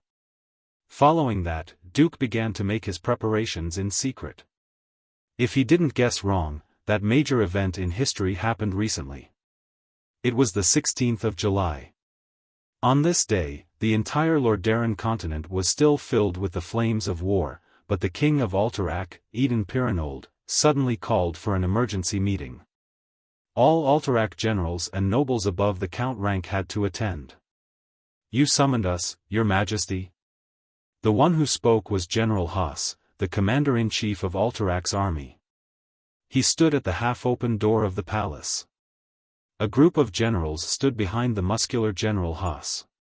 Through the wide-open door, they saw all the upper-class nobles of Alterac, led by Duke Berev, who had the most prestigious position among them, gathered together. Haas frowned slightly. He saw that the nobles had the same doubts as them. What matter would require all the nobles and generals to be gathered? If it was to allocate military funds or recruit militia, there was no need to summon all the important people in the military and government. The generals and nobles had a bad feeling. "Come in, my generals." Eden spoke loudly. Everyone could feel that the king was trying to calm his voice, but it seemed to be unsuccessful. "I just received an authoritative report that the main force of the Horde is indeed marching towards us. And the leader is their strongest chief, Orgrim Doomhammer. They've obviously chosen to cross the mountains to the north of Alterac to attack Lordaeron. This way, they'll be able to pass through the defensive line built by that brat Duque and approach Lordaeron from the southeast." Everyone immediately turned their attention to the huge map hanging on the side of the palace. It was so impressive that it covered the entire wall. Eden's voice sounded again. "Now we have two choices. One is to face the invincible main force of 50,000 with less than 5,000 men, and the other is..."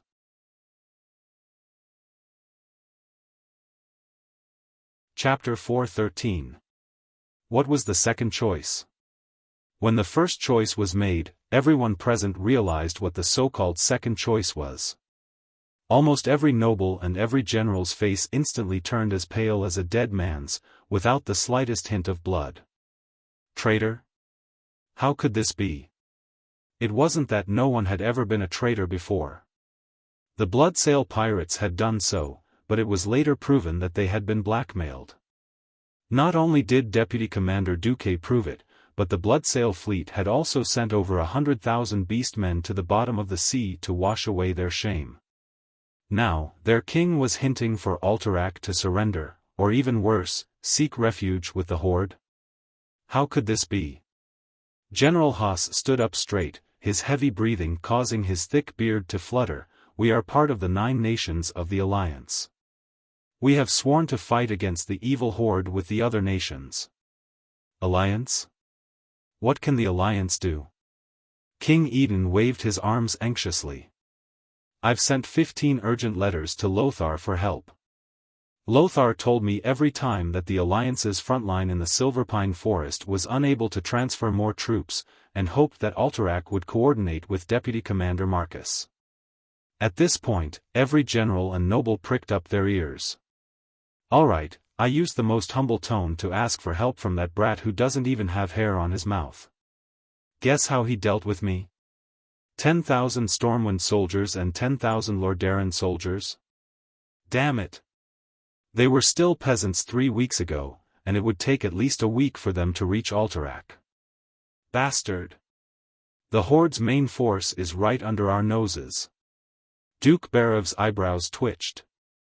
General Haas seemed to want to defend Duque. "Your Majesty, you know that Alterac's mountain roads have always been terrible.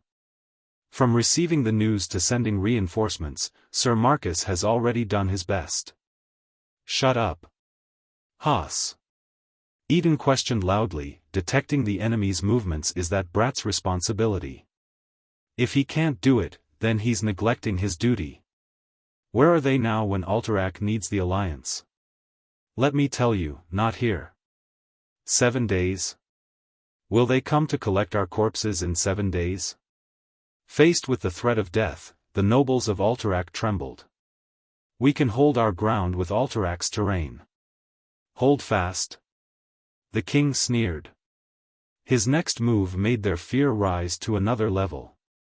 With a wave of his hand, a frozen orc specimen that had been dead for a long time was pushed in from the side door by the guards on a cart. Eden gave a vivid example of what all the noble beast men looked like. My God! They're as tall as the trolls, but as sturdy as two trolls. Damn, look at his muscles, his sharp fangs, will he eat people? When the three guards forcefully brought in a huge war hammer and threw it on the ground, the floor tiles were smashed to pieces.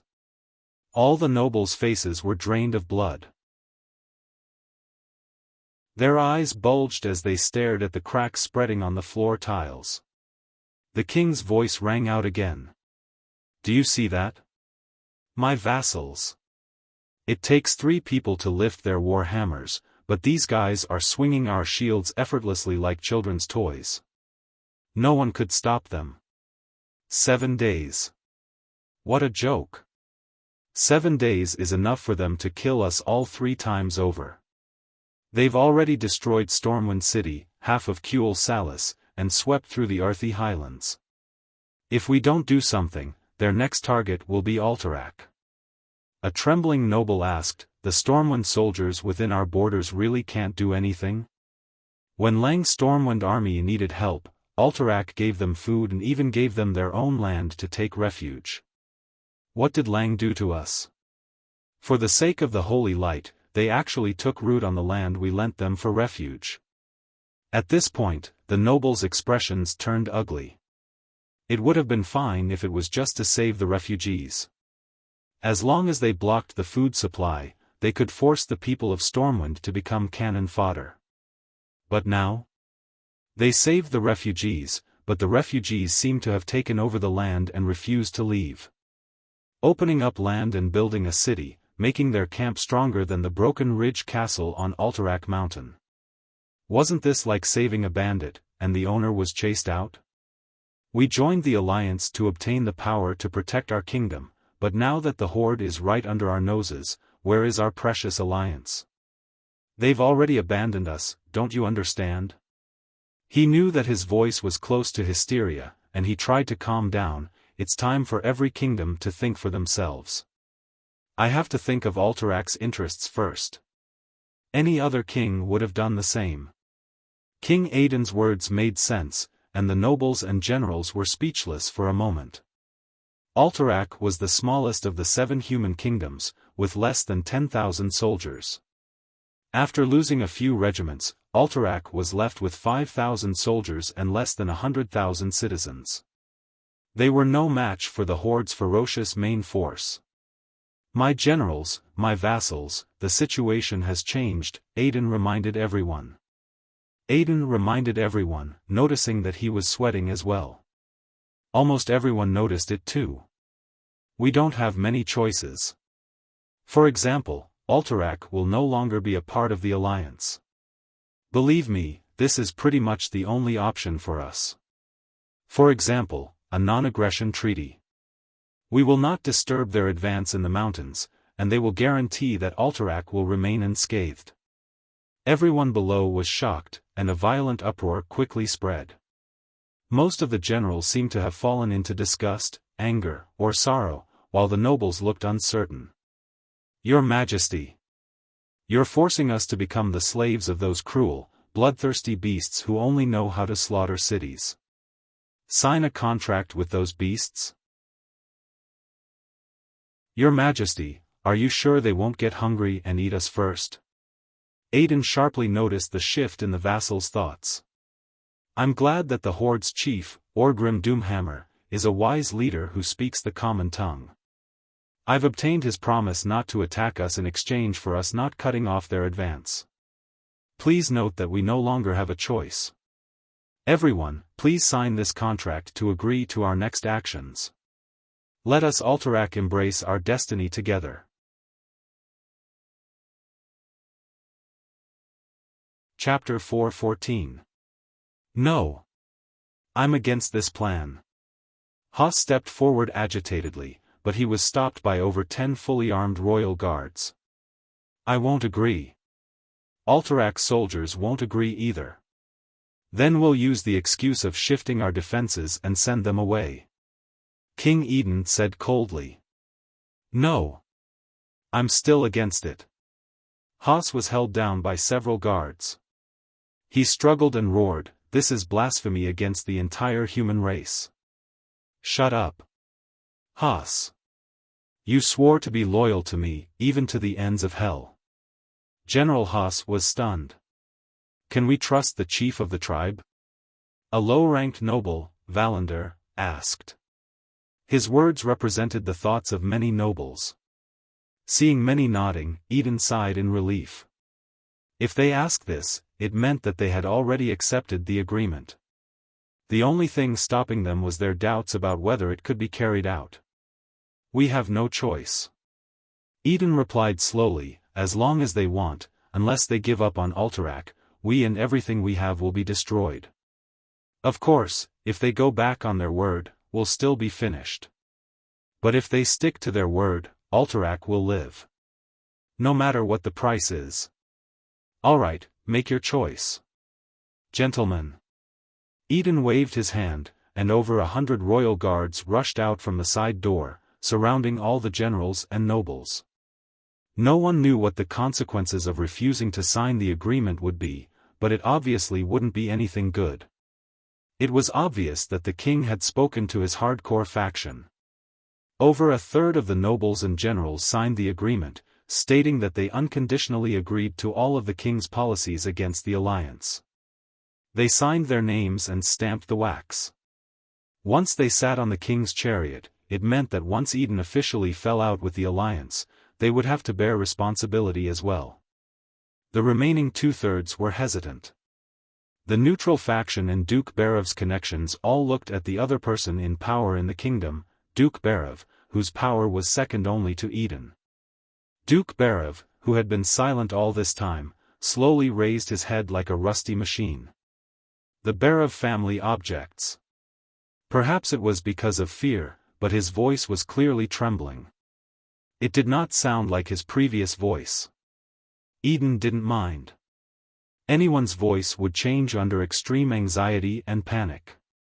Eden stroked the hilt of the sword at his waist and let out a long sigh. "My old friend, I'm sorry I didn't discuss this with you beforehand.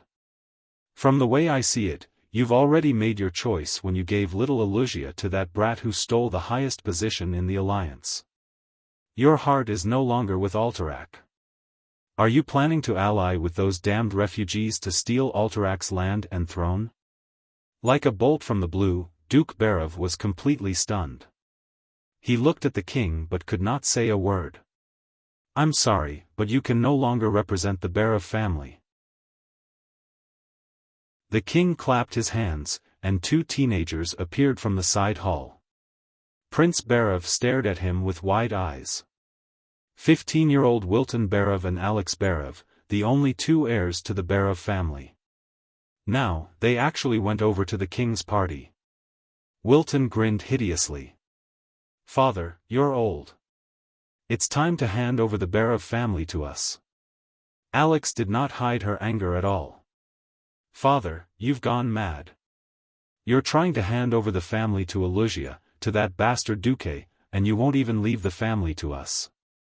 Prince Barev raised the forefinger of his right hand, and pointed it tremblingly at the emperor. A foul breath stuck in his throat, and he still could not utter a word. The outcome had been decided. Nobles were very particular about bloodlines. No matter how much Duke Barev struggled, he could not escape the shackles of his bloodline.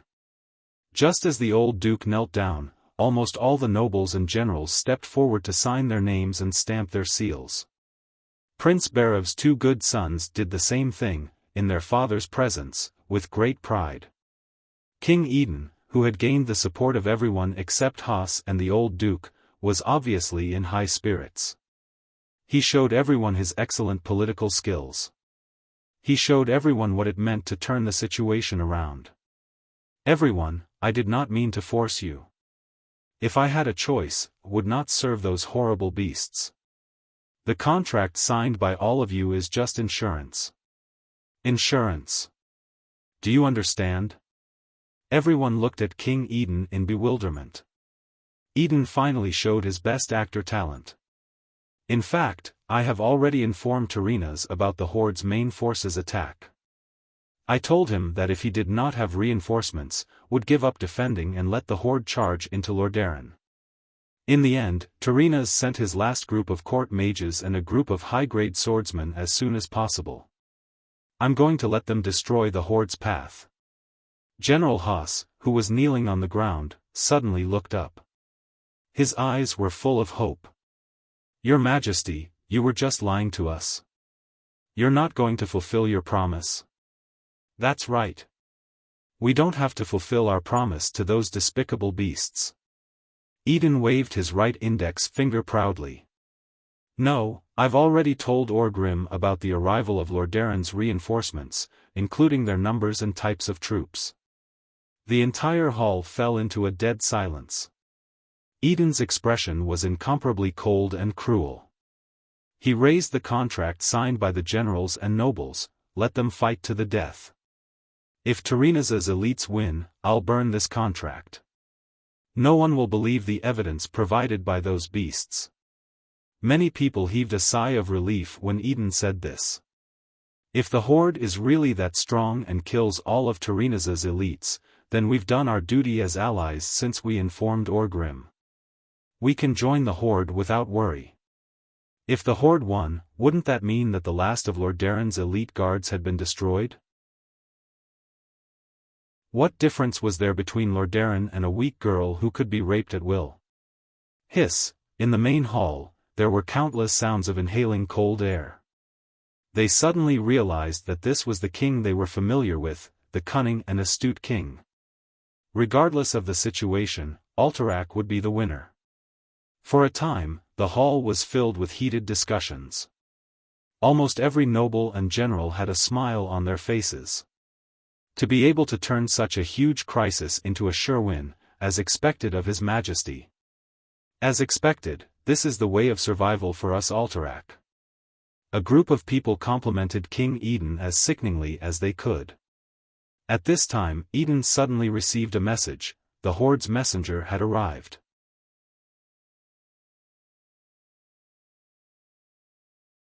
Chapter 4:15. Eden frowned as he listened to the servant's words. This wasn't within his expectations. He ordered the guard, tell the tribe's envoy to wait for a while and arrange for them to be in the secret parlor. I'll meet them later. What the king didn't expect was that the moment he finished speaking, a voice that sounded like a human's voice came from the entrance of the hall. Didn't King Pirold decide to make Alterac the strongest member of the tribe? As a member of the tribe, there shouldn't be anything you need to hide from me, right? The 15-meter-tall, 3-meter-wide door was kicked open. Accompanied by this rumble, a loud and clear commotion suddenly came from outside the huge castle, followed by the sound of countless giant birds flapping their wings in the wind. The tribe's envoy appeared under everyone's panicked gaze. What envoy? That was a joke. No envoy would be as burly as this orc, emitting such a terrifying aura.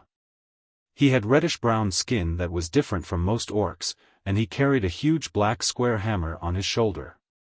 The most frightening thing was that the hammer was stained with incomparably fresh flesh. With every step he took, a drop of blood or a small piece of flesh would fall from the hammer. Who are you? For a moment, the king almost wanted to order his guards to kill him. An orc had entered Alterac's palace, and if he was allowed to leave in such a dignified manner, it would be like mud falling on his pants. This was completely out of Eden's expectations. The consequence of this was that Alterac could only follow the tribe to the very end. The huge orc grinned, revealing a mouthful of intimidating fangs. Aiden Pirinold, didn't you send a messenger to pledge your loyalty to me? My subject, I'm only here to express my joy at receiving your loyalty. Is that wrong?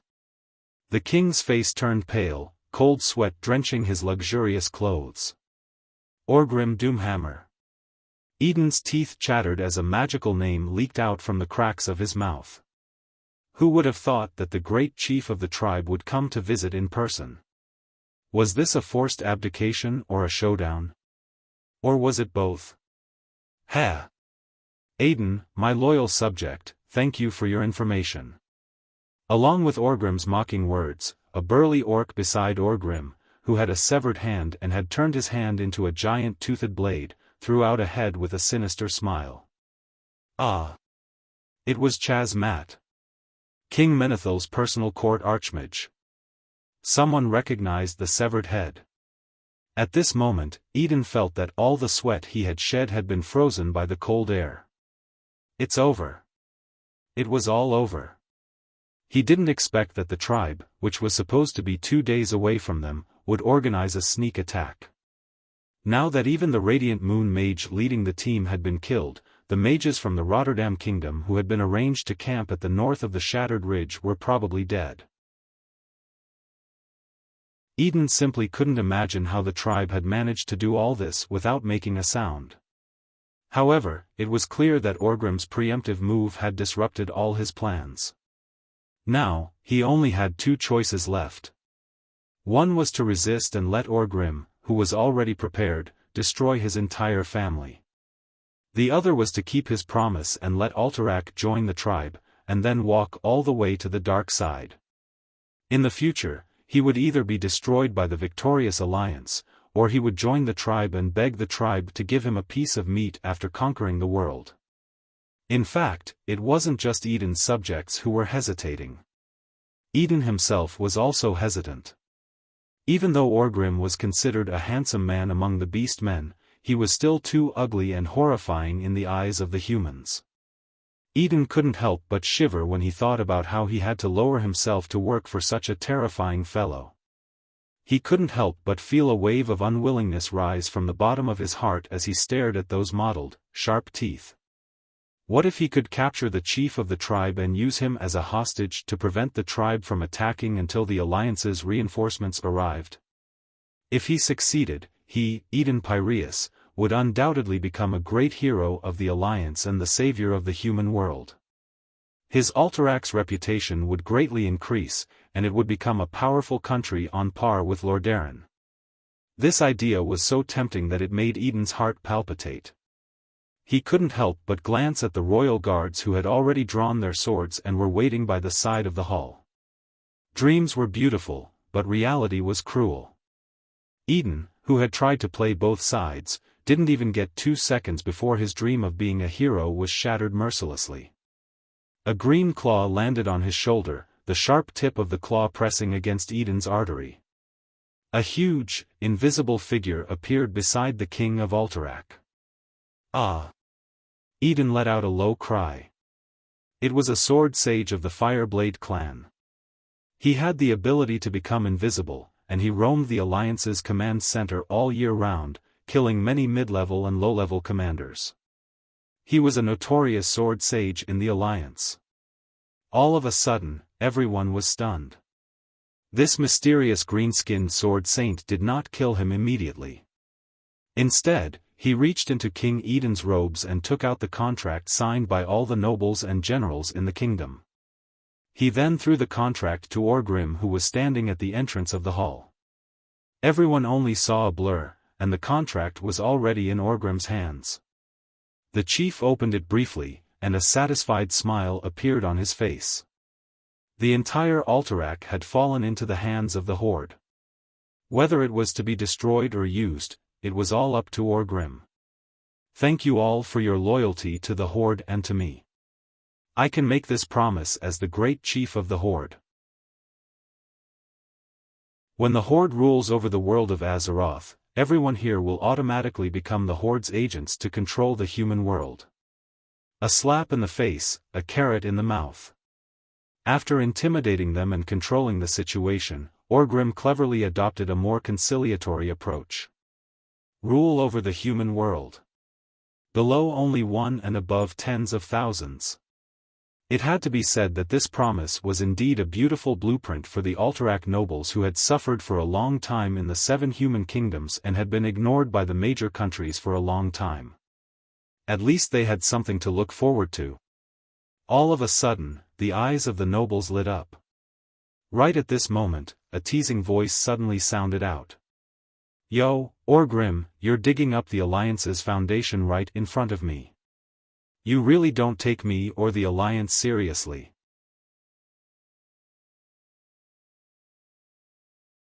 Chapter 4:16.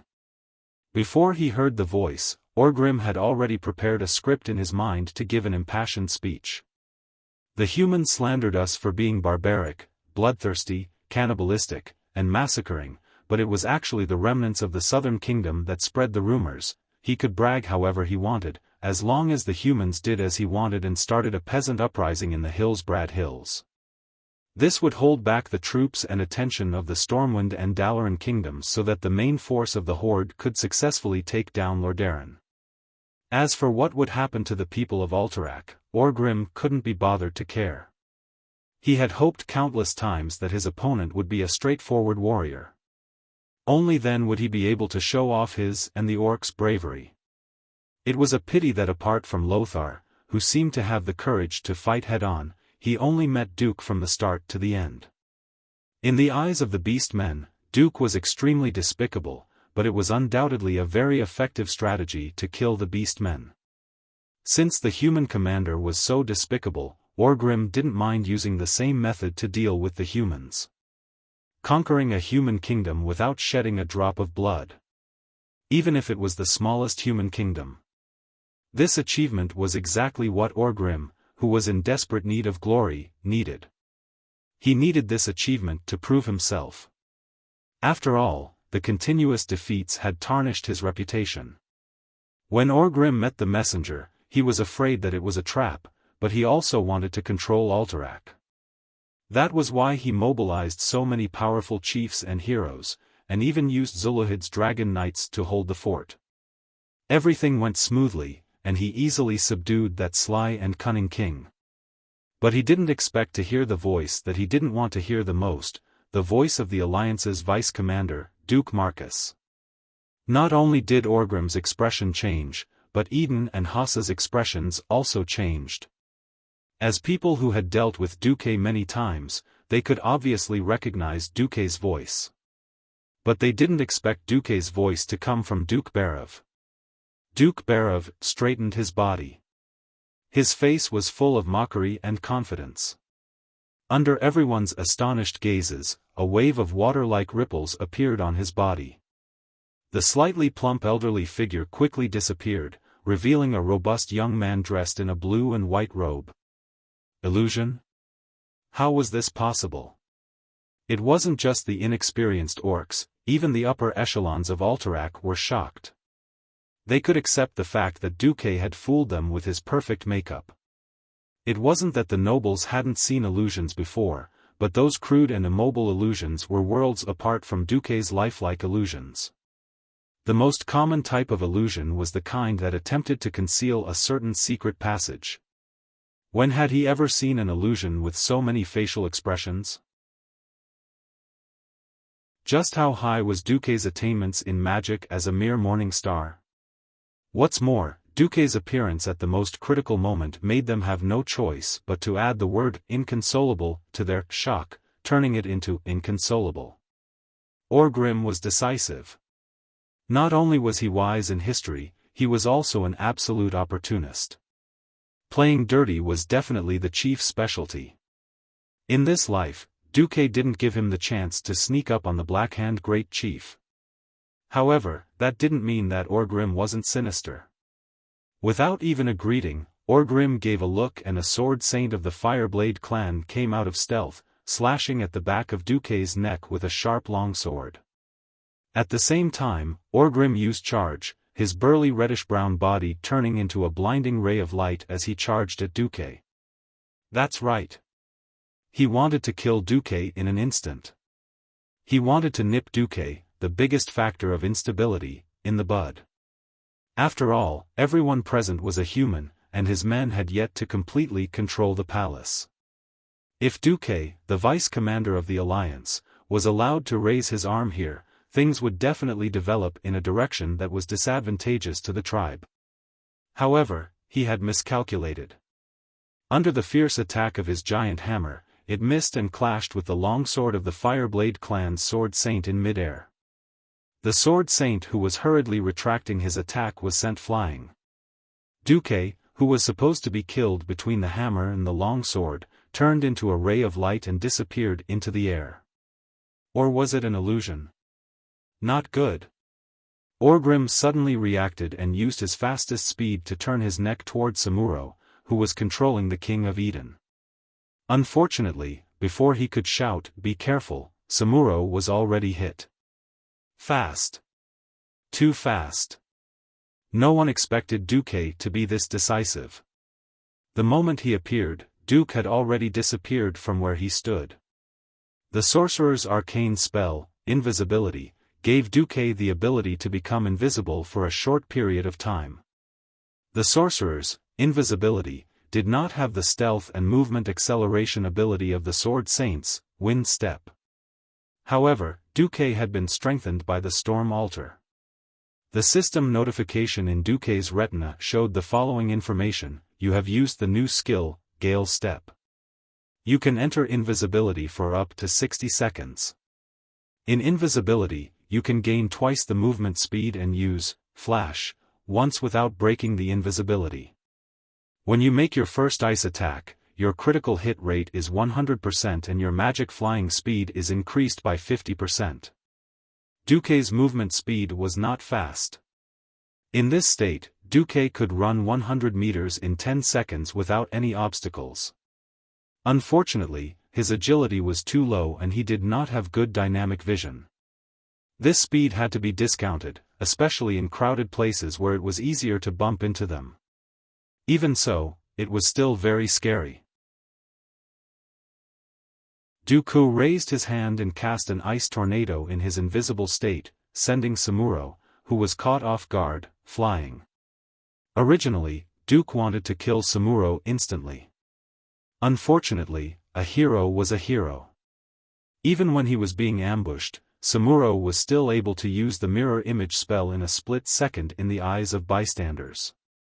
The ice tornado, which was strengthened by ice shield and icicle, if both hit, with the Sword Saint's high attack and low defense, it would not be strange to kill him instantly. However, Samuro's mirror image spell prevented Duque's ice tornado from being fully effective. Even if it hit, it was only to the extent of hurting Samuro and sending him flying. Of course, at the last moment, Duque used an ice wall to block Samuro's slash towards the Eden King, scaring the Eden King half to death. In an instant, the situation reversed. It was Duque's turn to smile and put his hand on the Eden King's shoulder. "For the Alliance!" Duque shouted. Instantly, a group of killing gods charged in from the hall and the side door. Orgrim's expression changed.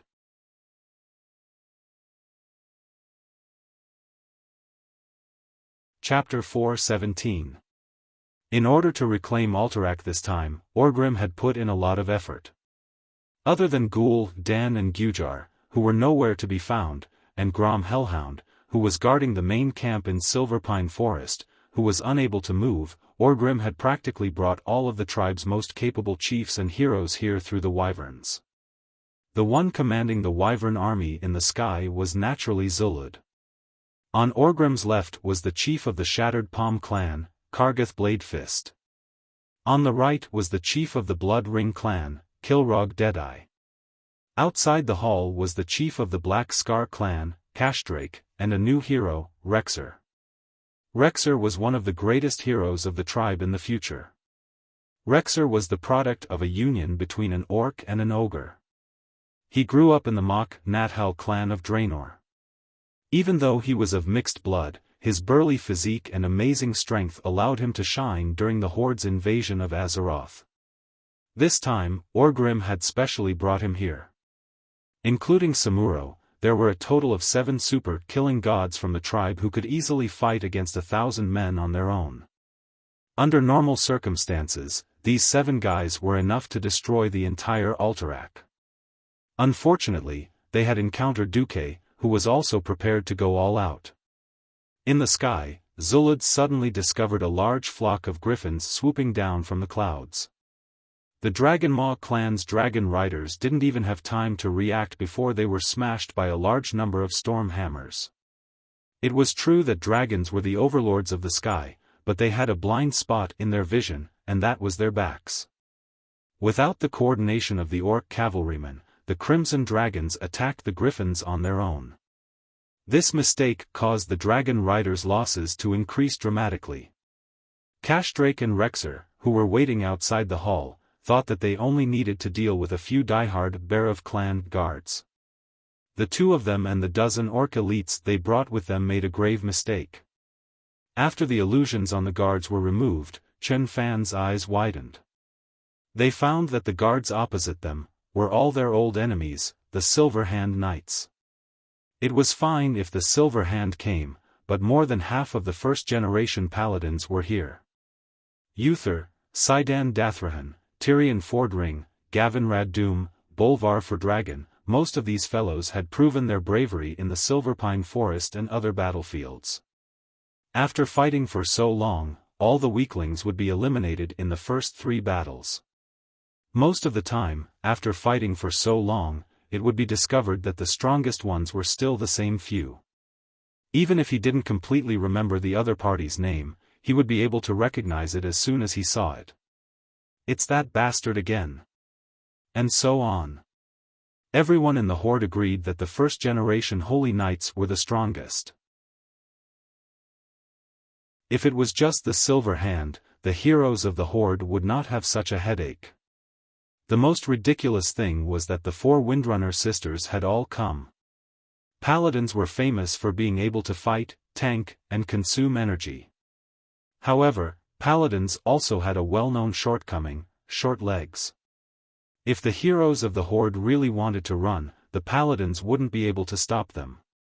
Well, now there was a group of ranger heroes who could run as fast as they could. Even if Kargath and Kilrog charged out, they still felt like they couldn't hold them off. In just a single exchange, several elite captains of the Horde with dozens of lives on their hands were shot to death by the Windrunner sisters. The Horde was at a great disadvantage against the heroes summoned by Duque, but it was a great advantage against the other humans.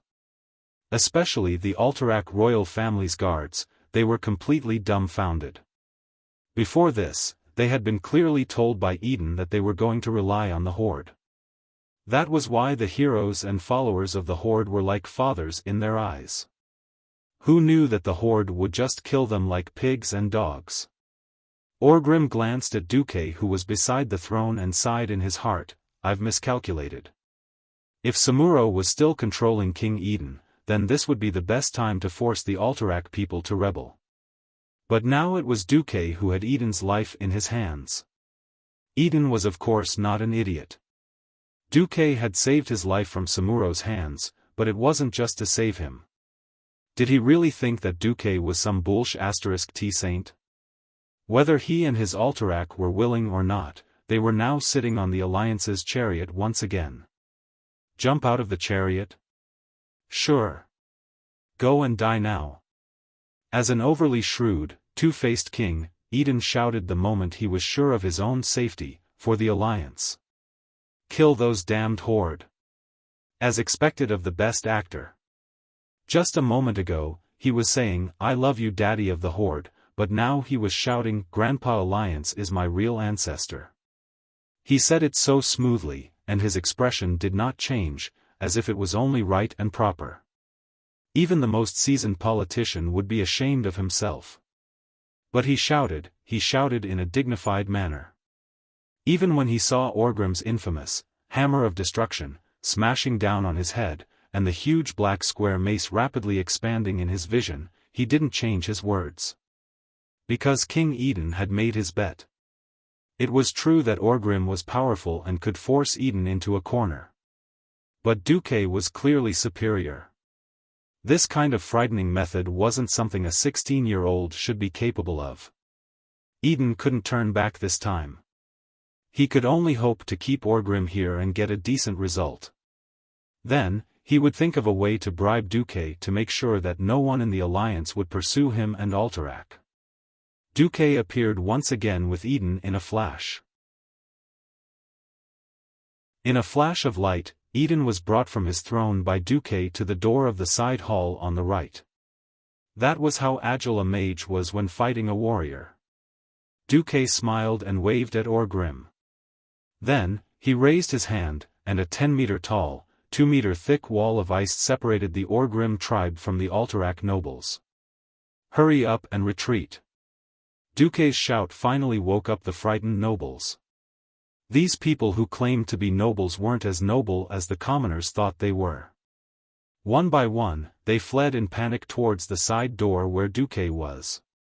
Yes. With Duque blocking the tribe's way to the main hall, that was the only way out. Everyone fought to be the first to run in that direction. And then, a storm began to rise. The Sword Saints, Blade Storm. Under Eden's frightened and wandering gaze, all of Alterac's upper nobles were cut to pieces by a beast-man Sword Saint that had been hiding near the side door.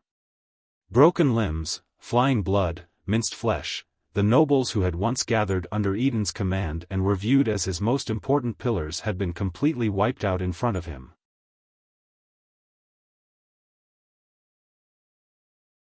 Chapter 4:18. The snow-capped mountains protected the snow-white shattered ridge. The cries of dragons and eagles clashed in the blue sky, the lightning and dragon's breath splitting the sky. Huge birds of prey and legendary dragons, which were rarely seen on normal days, fell from the sky like dumplings. The Alterac people hid in their houses, trembling and praying for misfortune to stay away. In truth, it was very difficult.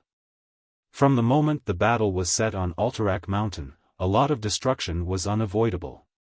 Perhaps Duque could have stopped all of this, but Duque chose to give up. Alterac King Eden's two-faced viper nature was right there. Even if Duque could save him once, he wouldn't be able to save him a second or a third time. Rather than letting Alterac Mountain become a ticking time bomb, it was better to clean it up in one go in the course of history that Duque was familiar with. The Crimson Dragon was like a bulldozer as it fell diagonally. Before the momentum of its high-speed fall had dissipated, the small houses were smashed into smithereens, leaving a wide black scar on the snow-white ground. Even when the Crimson Dragon crashed into the city walls of the shattered ridge, the momentum did not dissipate. The thick city wall finally acted as a gatekeeper. The giant dragon did not smash through the city wall. Instead, it rolled under the fierce impact and fell down the cliff in one breath. Red scales and broken limbs flew like bullets, sweeping away all the soldiers on top of the wall. The Alterac people below screamed in fear, feeling as if the world had collapsed. Other than a few people with good agility and balance, most people lost their footing and fell to the ground.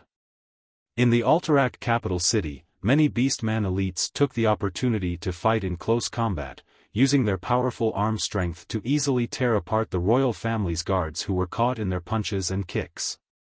Amidst the chaotic screams, the guards watched in despair as a green shadow pressed down on them. They instinctively raised their shields to block the charge of a rhinoceros, but all of them failed. Every single one of them failed. Their arms and shoulders were crushed by the tremendous force that surpassed their limits. They screamed as they were grabbed by the elite orc warriors, their helmets, heads, and necks torn from their bodies. Blood covered the ground. When the complete battle formation collapsed, the shadow of death was right in front of the guards. Even though the number of Orgrim's guards was only a tenth of the Wang clan's guards, every single one of them seemed to be on drugs. They charged into the crowd and started a massacre. In low-level battles, Orgrim's men had the upper hand. In terms of top-notch strength, the Alliance had the advantage since they were scheming against each other. He was different from Lothar, who was in his 40s, burdened by military affairs, and whose strength had begun to decline. The title of the Alliance's God of War had fallen to Wuthar. The strongest Holy Knight, who was at the peak of his life, was showing Orgrim how he made his name on the Silverpine Forest's western front. It was a beautiful strike supported by the powerful Holy Light. The golden Holy Light was like a god descending from the heavens. The golden Holy Light gathered at one point and smashed towards Orgrim's face. In this era, in the world of Azeroth and the Church of Holy Light, there were no more than 30 people who could condense holy light into a tangible hammer. Each of them had their own experiences, and to the ordinary warriors present, they were no less than living legends. If any of them were to be placed in the army, they would be a terrifying figure that could rival 1,000 men. As for Wuxia, he was an existence that stood at the pinnacle of these peerless experts. When Wuxia smashed his hammer, Duque didn't dare to take it, even if he had the ice barrier, which was known to have absolute defense. In the end, the so-called absolute defense was only relative. The ice barrier used the extremely dense ice element to forcefully remove all power outside of the ice. But what about the higher level, more focused power of holy light? Even Duque, who had the title of God of Magic, didn't have the confidence to do so.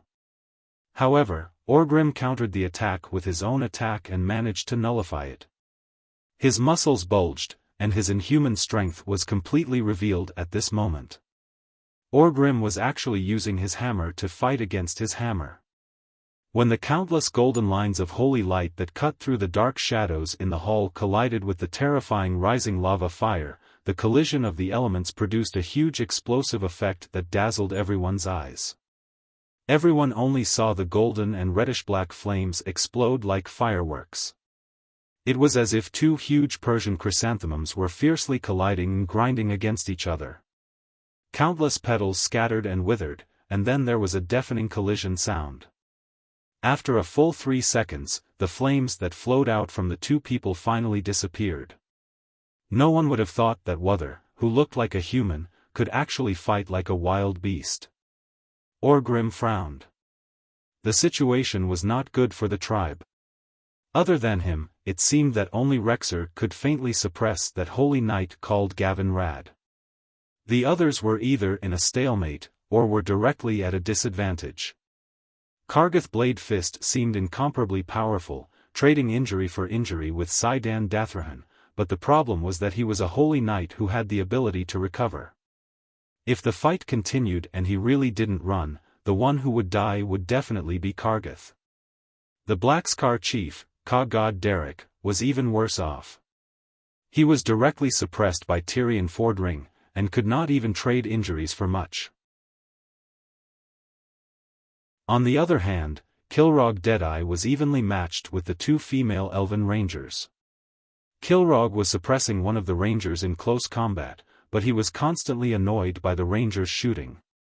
If his blind eye couldn't provide him with a short period of foresight, then Kilrog might have already knelt down.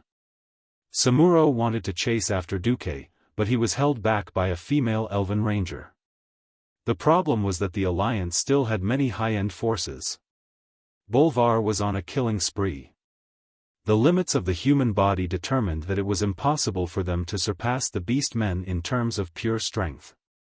But the power of holy light made up for the lack of destructive power, and humans could be faster. No one would have thought that Bolvar's attack speed would be so fast. In reality, the leader of the Great Chief's guards could only see the golden light that suddenly appeared in his field of vision getting bigger and bigger. Then with a bang, his entire head turned into a cannonball and was sent flying by Bolvar from his tall and sturdy body. It pierced through one of the huge glass windows in the palace hall that was no less than 8 meters tall, and finally fell onto the lawn of the palace. When he saw the beastman's head fly out, a bloody eyeball popped out and hung on the top of King Eden's beloved glass window. Bolvar could not help but bare his teeth. The devout holy knight silently said in his heart, "Ugh, I can't see anything, and I don't know anything."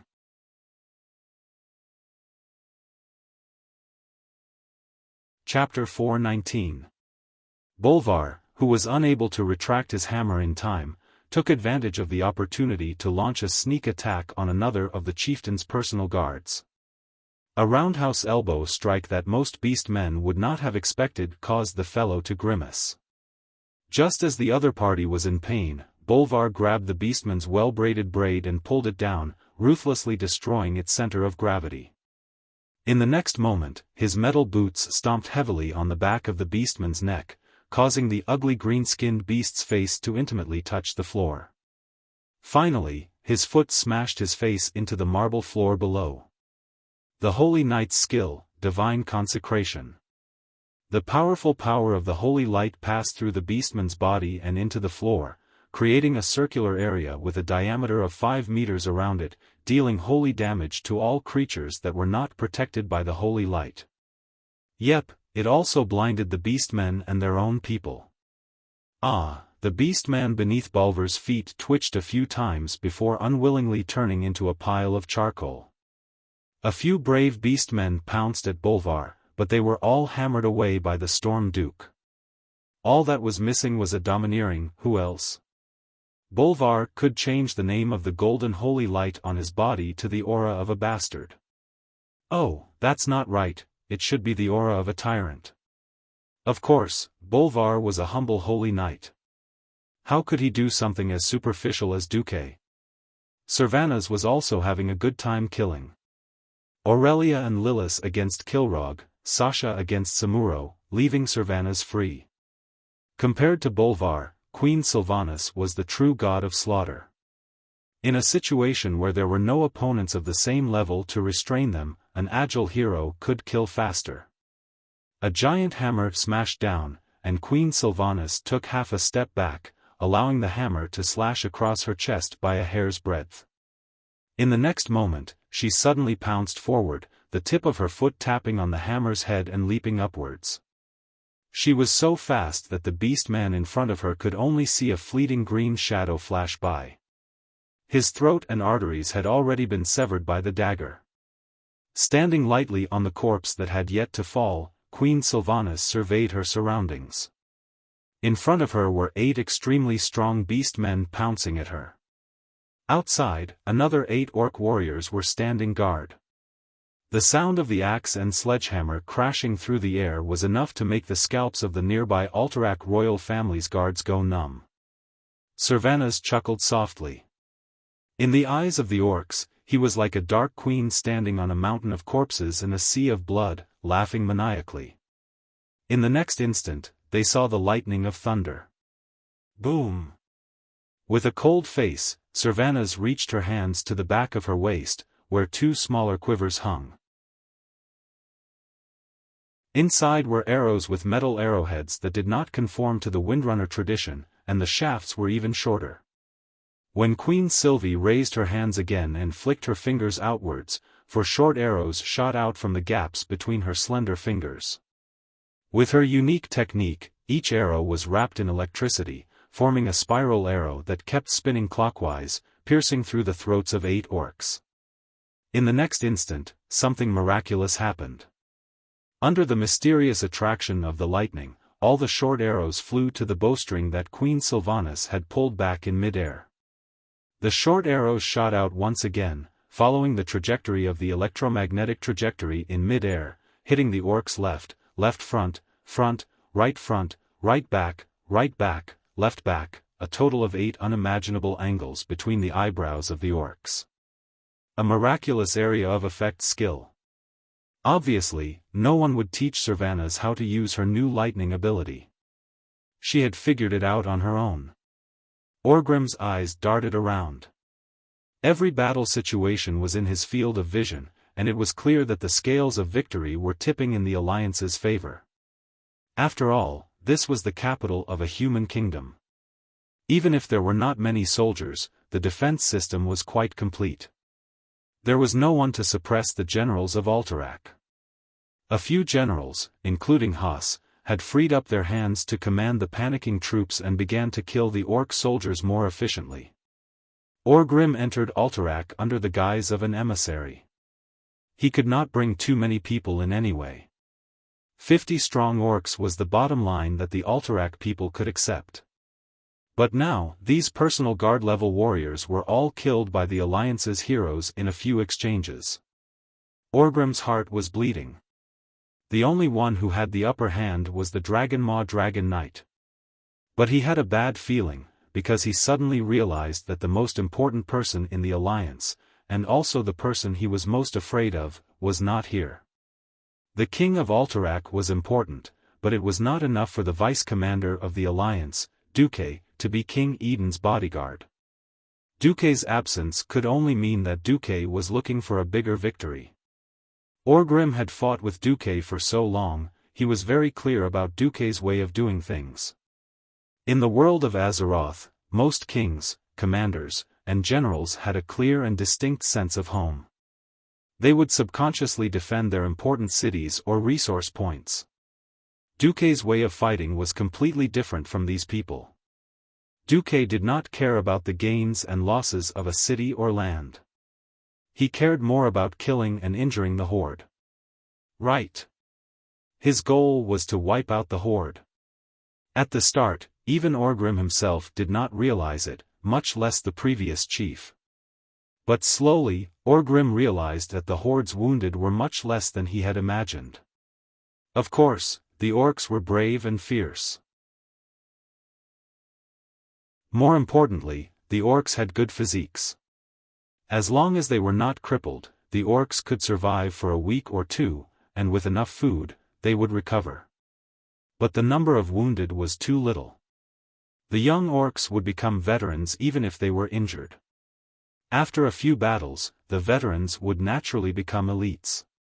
Duque's tactic of killing one person rather than 10 caused a gap in the growth of the Horde's warriors. The Horde could not train their soldiers, and they died quickly. Naturally, the number of elites decreased.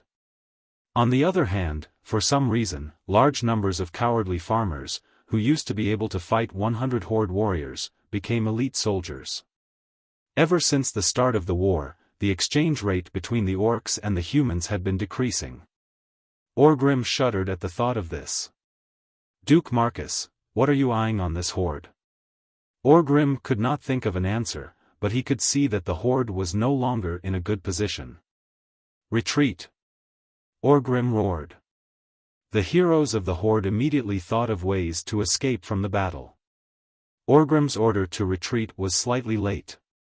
After Duque had placed King Eden in the basement and was protected by a squadron of royal guards and 2 court mages, Duque arrived at the top of the castle. He saw an unexpected person. Wuxia, what are you doing here? Duque was shocked. You're tuning into the Xiaofan's Wuxia Tales YouTube channel. Don't forget to subscribe and join us on this journey to catch the most captivating stories.